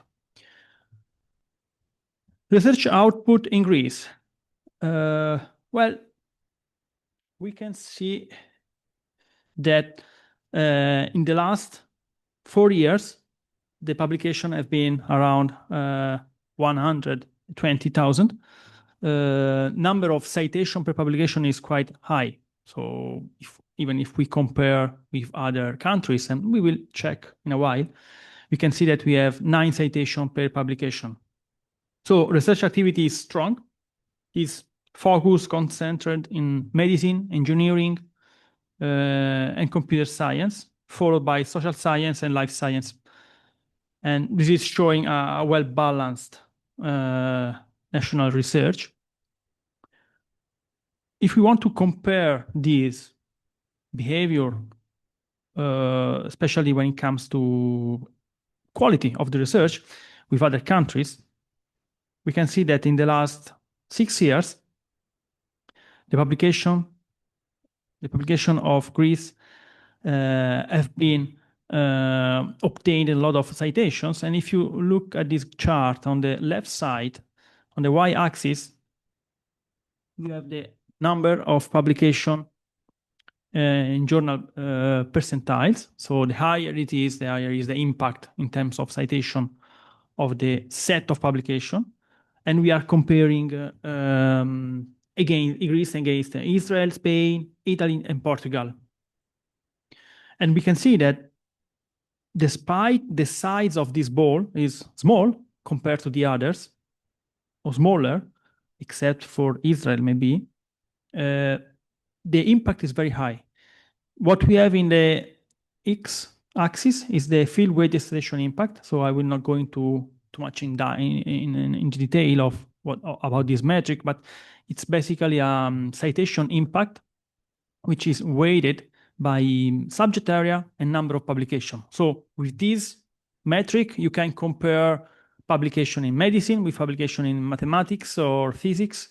And also you can compare a lot of publication with fewer publication, especially when we are talking about a quite number of publication, set of publication. So it is a very useful metric, and it shows that the field-weighted citation impact for Greek publication is 1.45. Just for give you an idea, 1 is the worldwide citation average for that kind of area. So having a set of publication of 1.45 field-weighted citation impact, it means that the publication published by Greek authors receive 45% more citations than global average. Is there a question?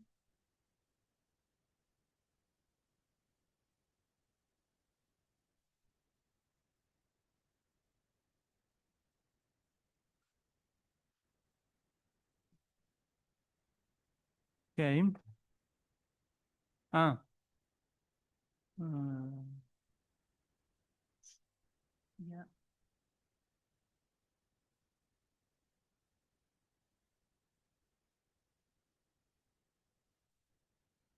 This one. No, not that one. That will just show you. Oh, this one.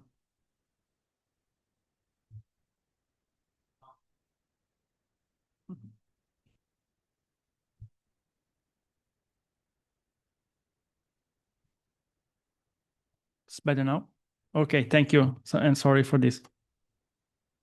Okay, so but we mentioned something about the impact. So impact of such publication. Usually researchers tends to think about their work, their research activities, and once they finish the research, they publish and they track the citations. But such citations sometimes comes from policymakers. So we can track these, for instance. Still showing properly. No?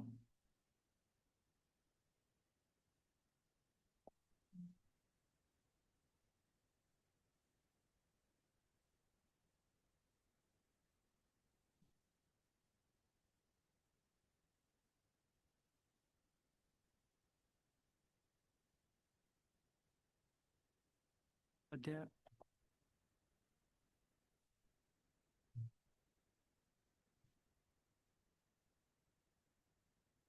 Bear with us.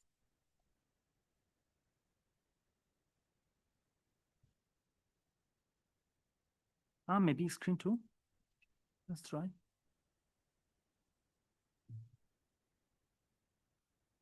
And then you go on here. Yeah. Yeah. Mm-hmm. Yeah, here, here. Oh, no, this one. Presentation. Yeah.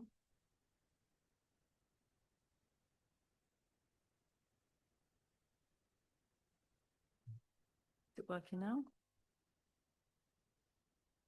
Working now. Showing here, but not there.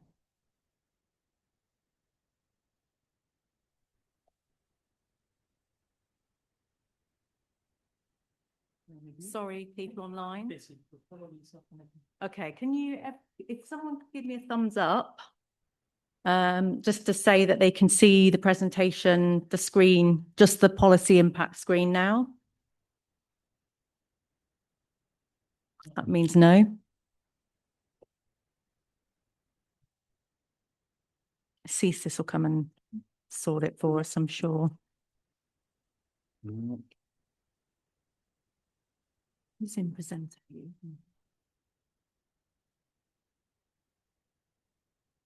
Weird how it's lost it.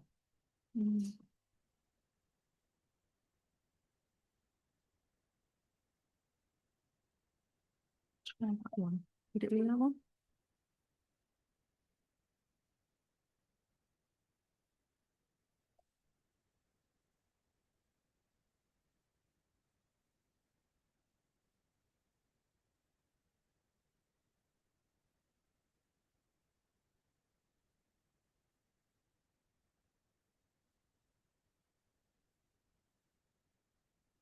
Test.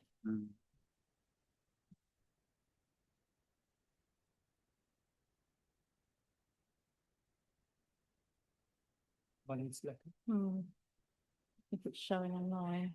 Nothing is showing online. Okay, let's do it again. Let's stop.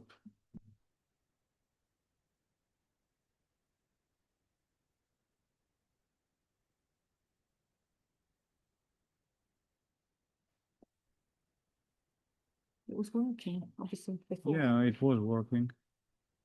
Sorry to everyone online for a moment.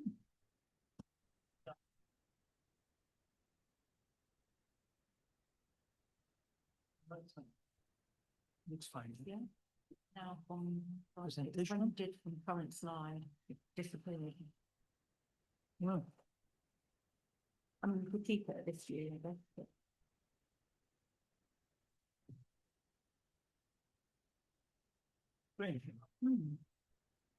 You can enlarge this one. I don't know.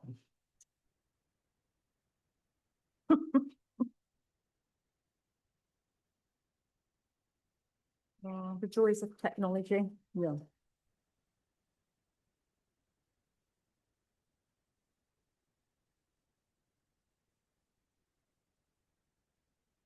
How many people does it take to?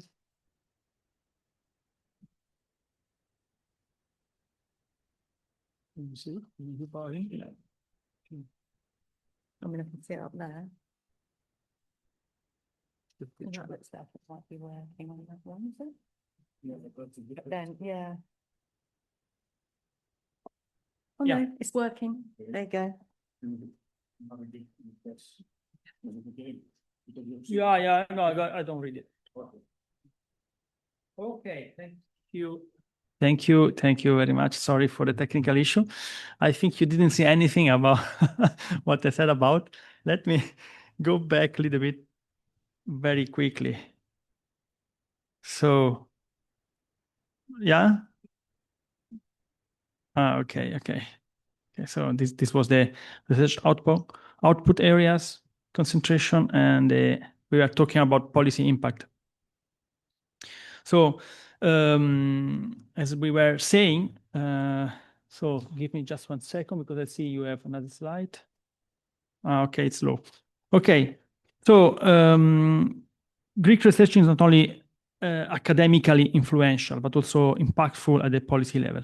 So when you have publications cited by the policymakers, we can track this. So that's why recently, elsewhere, but in general, the academic institutions are really taking care about the societal impact of the research and of the publication. So this is one of the way how to track the impact of the publication. And here, for instance, you can check which kind of policy body are taking references from the publication published by the Greek researchers. So what you do as an impact in the policy of our society, but also when it comes to patent, so technology or whatever can be represented into a patent, then it has an impact. So that's also part of the return of the investment of the institutions on research. Having said that, how this is fitting, how this is moving towards the open access trend?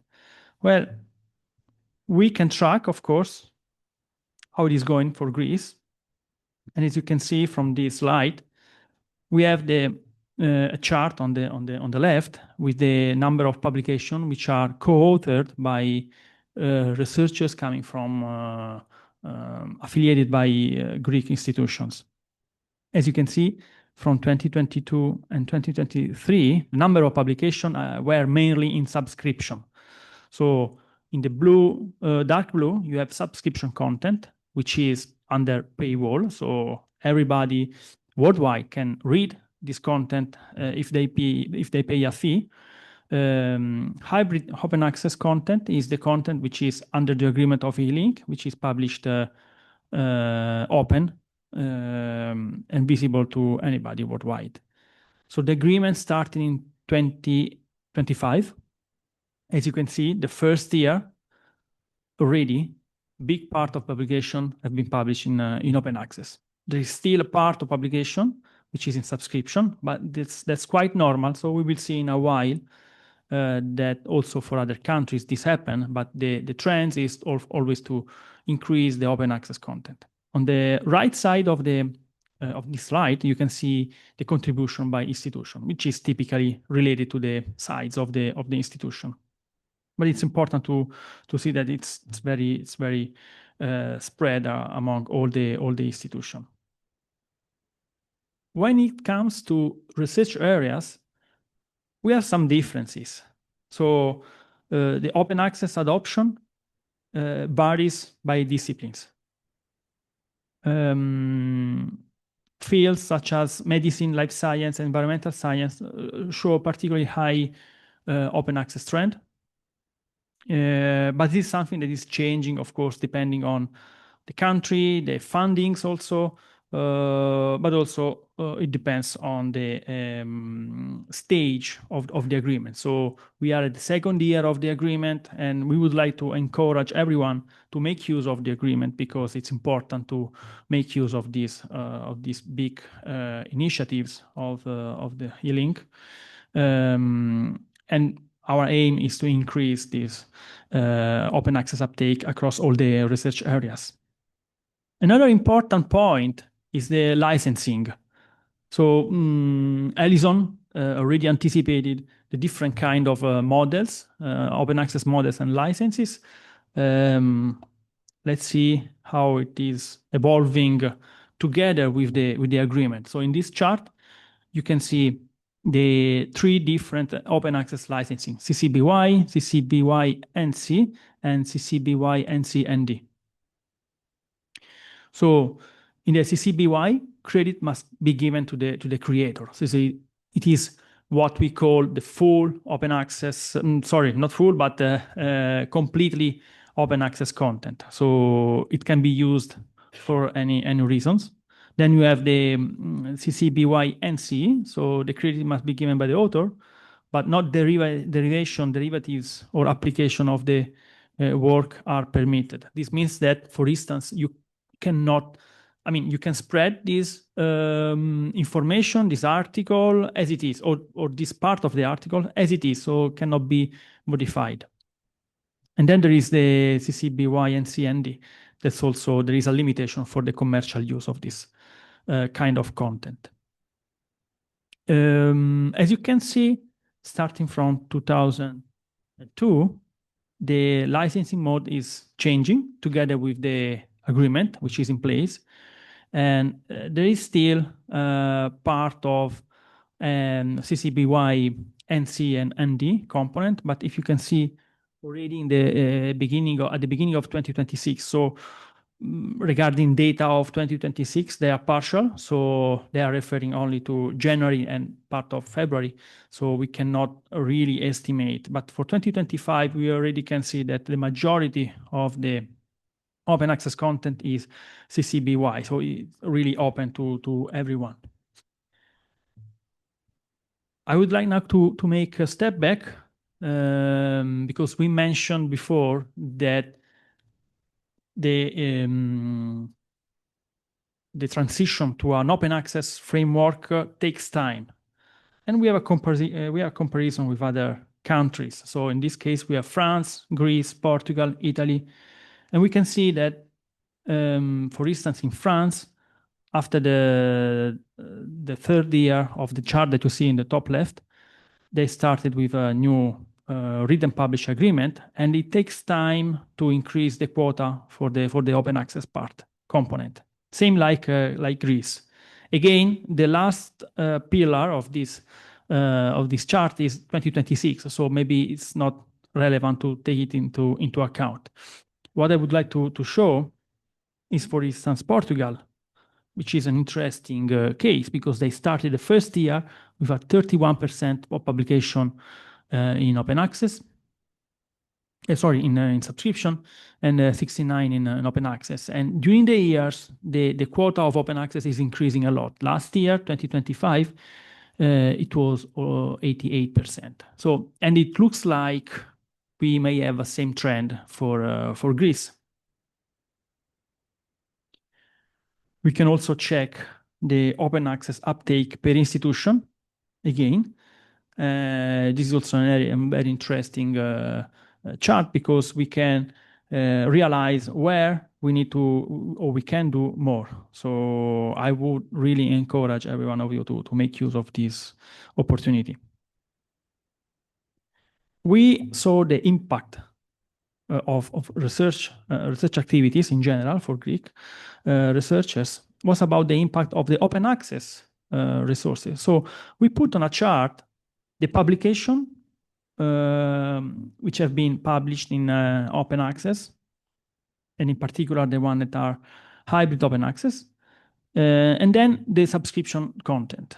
As you can see here, we have the scholarly output, the x-axis, and in the y-axis, again, the fieldway destination impact, which is showing you the impact of such set of publication.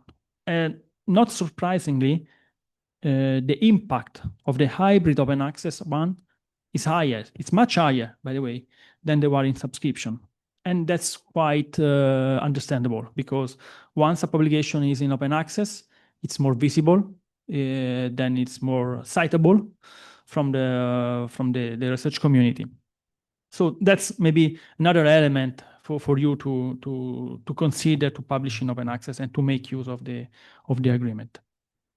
With that one, I think I finished, and I'm open for, and together with Alison, with any kind of question you may have. Thank you very much.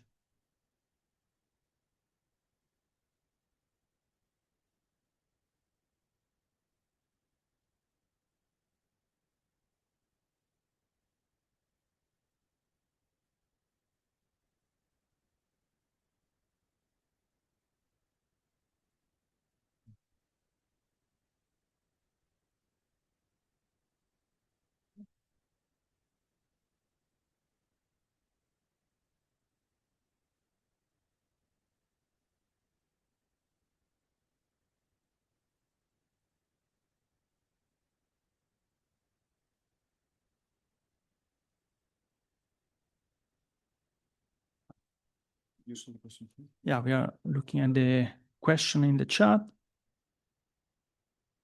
Most are on ScienceDirect AI.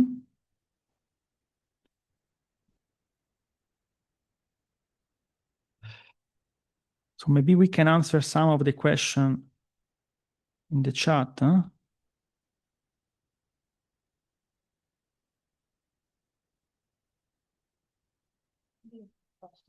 Yeah, there is a question from the room, and then we will focus on the one on the Q&A.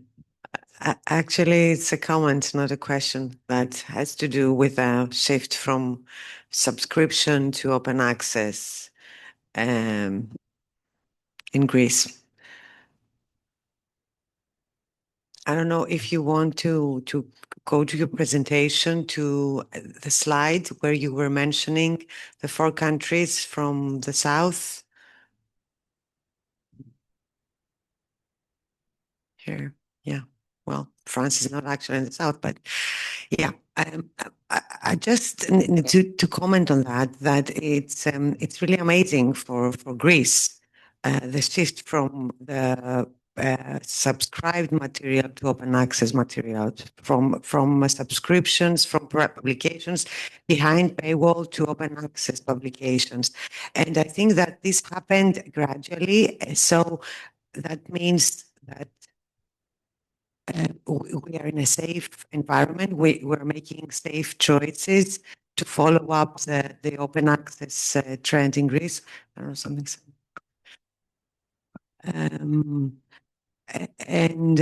I'm sure that we will follow this in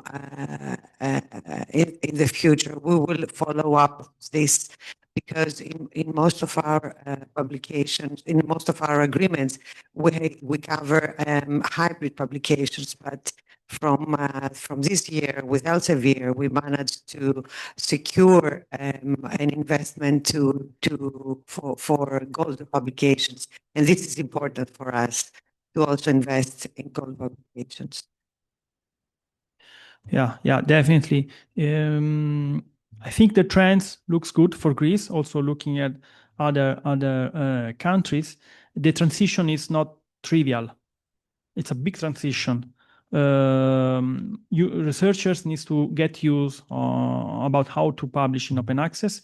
We saw last year, that some of the publications were published in subscription, although they were eligible to be published in open access. So we are here also to help, and in some cases we can retroactively transition such publication from subscription to open access within the year. So that's something that looks to me and to us very promising. Also looking at the first year experiment. And when it comes to gold open access, you are right, Leah. This is also an important information to share. Gold open access is also included with a limited number of APCs, but we as a publisher are investing a lot in the quality of our content. So we trust that researchers may find the useful articles also from the gold open access subset of journal that we have, which is in quality increasing a lot over the last few years. Yes, there's another question. Thank you. One question, if you have, let's say, kept that information with regard to the policy impact you mentioned, and it was quite significant. Do you have any kind of diagram, or do you remember by heart whether that was more prominent in SSH, in social sciences and humanities? Because I remember a paper at Nature saying that policy impact of SSH is 3 times higher than that of natural sciences, and because this is an ongoing discussion on the impact of funding, on the impact of SSH and on the funding of SSH, which seems to be quite high if you don't take into account only references on citations from journals, but also from policy documents. Do you have that information, or can we retrieve that information? Because it would be interesting. You mean citation from the policy documents? Exactly. Yes. It's more prominent in SSH. Yeah, we can do the other way around. We do the same with patent. So we see the citations that have been cited by patent, but also we see articles that are citing patents. So, and the same we can do with the policy documents. And it is part of a report that we may generate if you like. Yeah. If I may, one more, let's say, question, but it's rather a comment. I was a bit surprised if I saw well that the transition seems to be a bit weaker, to open access publishing, to natural sciences, engineering, and biomedicine. It is counterintuitive to me because funding in these areas is much higher than in SSH. So I would expect that they would have more money to publish in open access. That's something that, of course, would be interesting to be. You mean this one, right? This chart. It's interesting. It would be interesting to talk to people because the point is that we rely on data only, but at the end we need to talk to people, to researchers, to departments to understand their reasoning. It happens to me, for instance, once that I was talking to researchers who publish in subscription, knowing that publication was eligible for open access. And the person said, I'm a senior researcher. I know that the number of APC is limited. I have budget to publish in open access or to leave the APC to another person. So I will leave it to another person, maybe a young researcher. So, there are this kind of implication. And the person didn't know that there were a lot of availability. So he could publish in open access anyway. So I think would be important to understand the reasoning behind talking also to the people. And that's why libraries are very crucial in this role, are central in this role, because they are the point of contact between us and the community.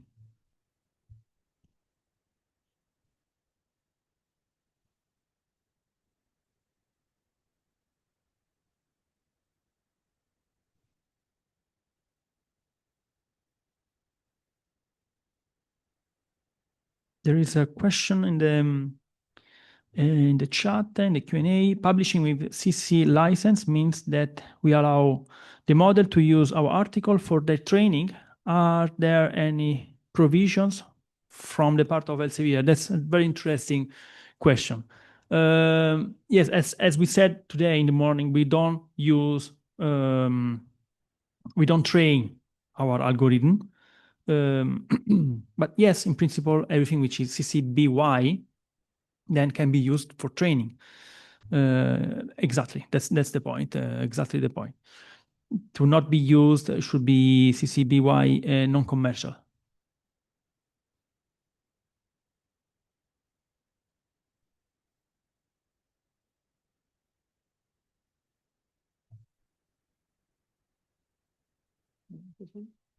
Okay, I think we will answer anyway to any question you have made for this morning session and this one.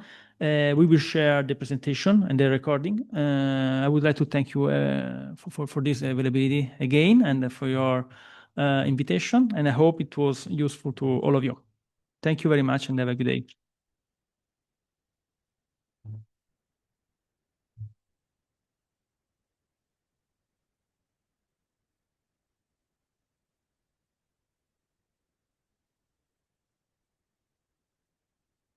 You don't lose the...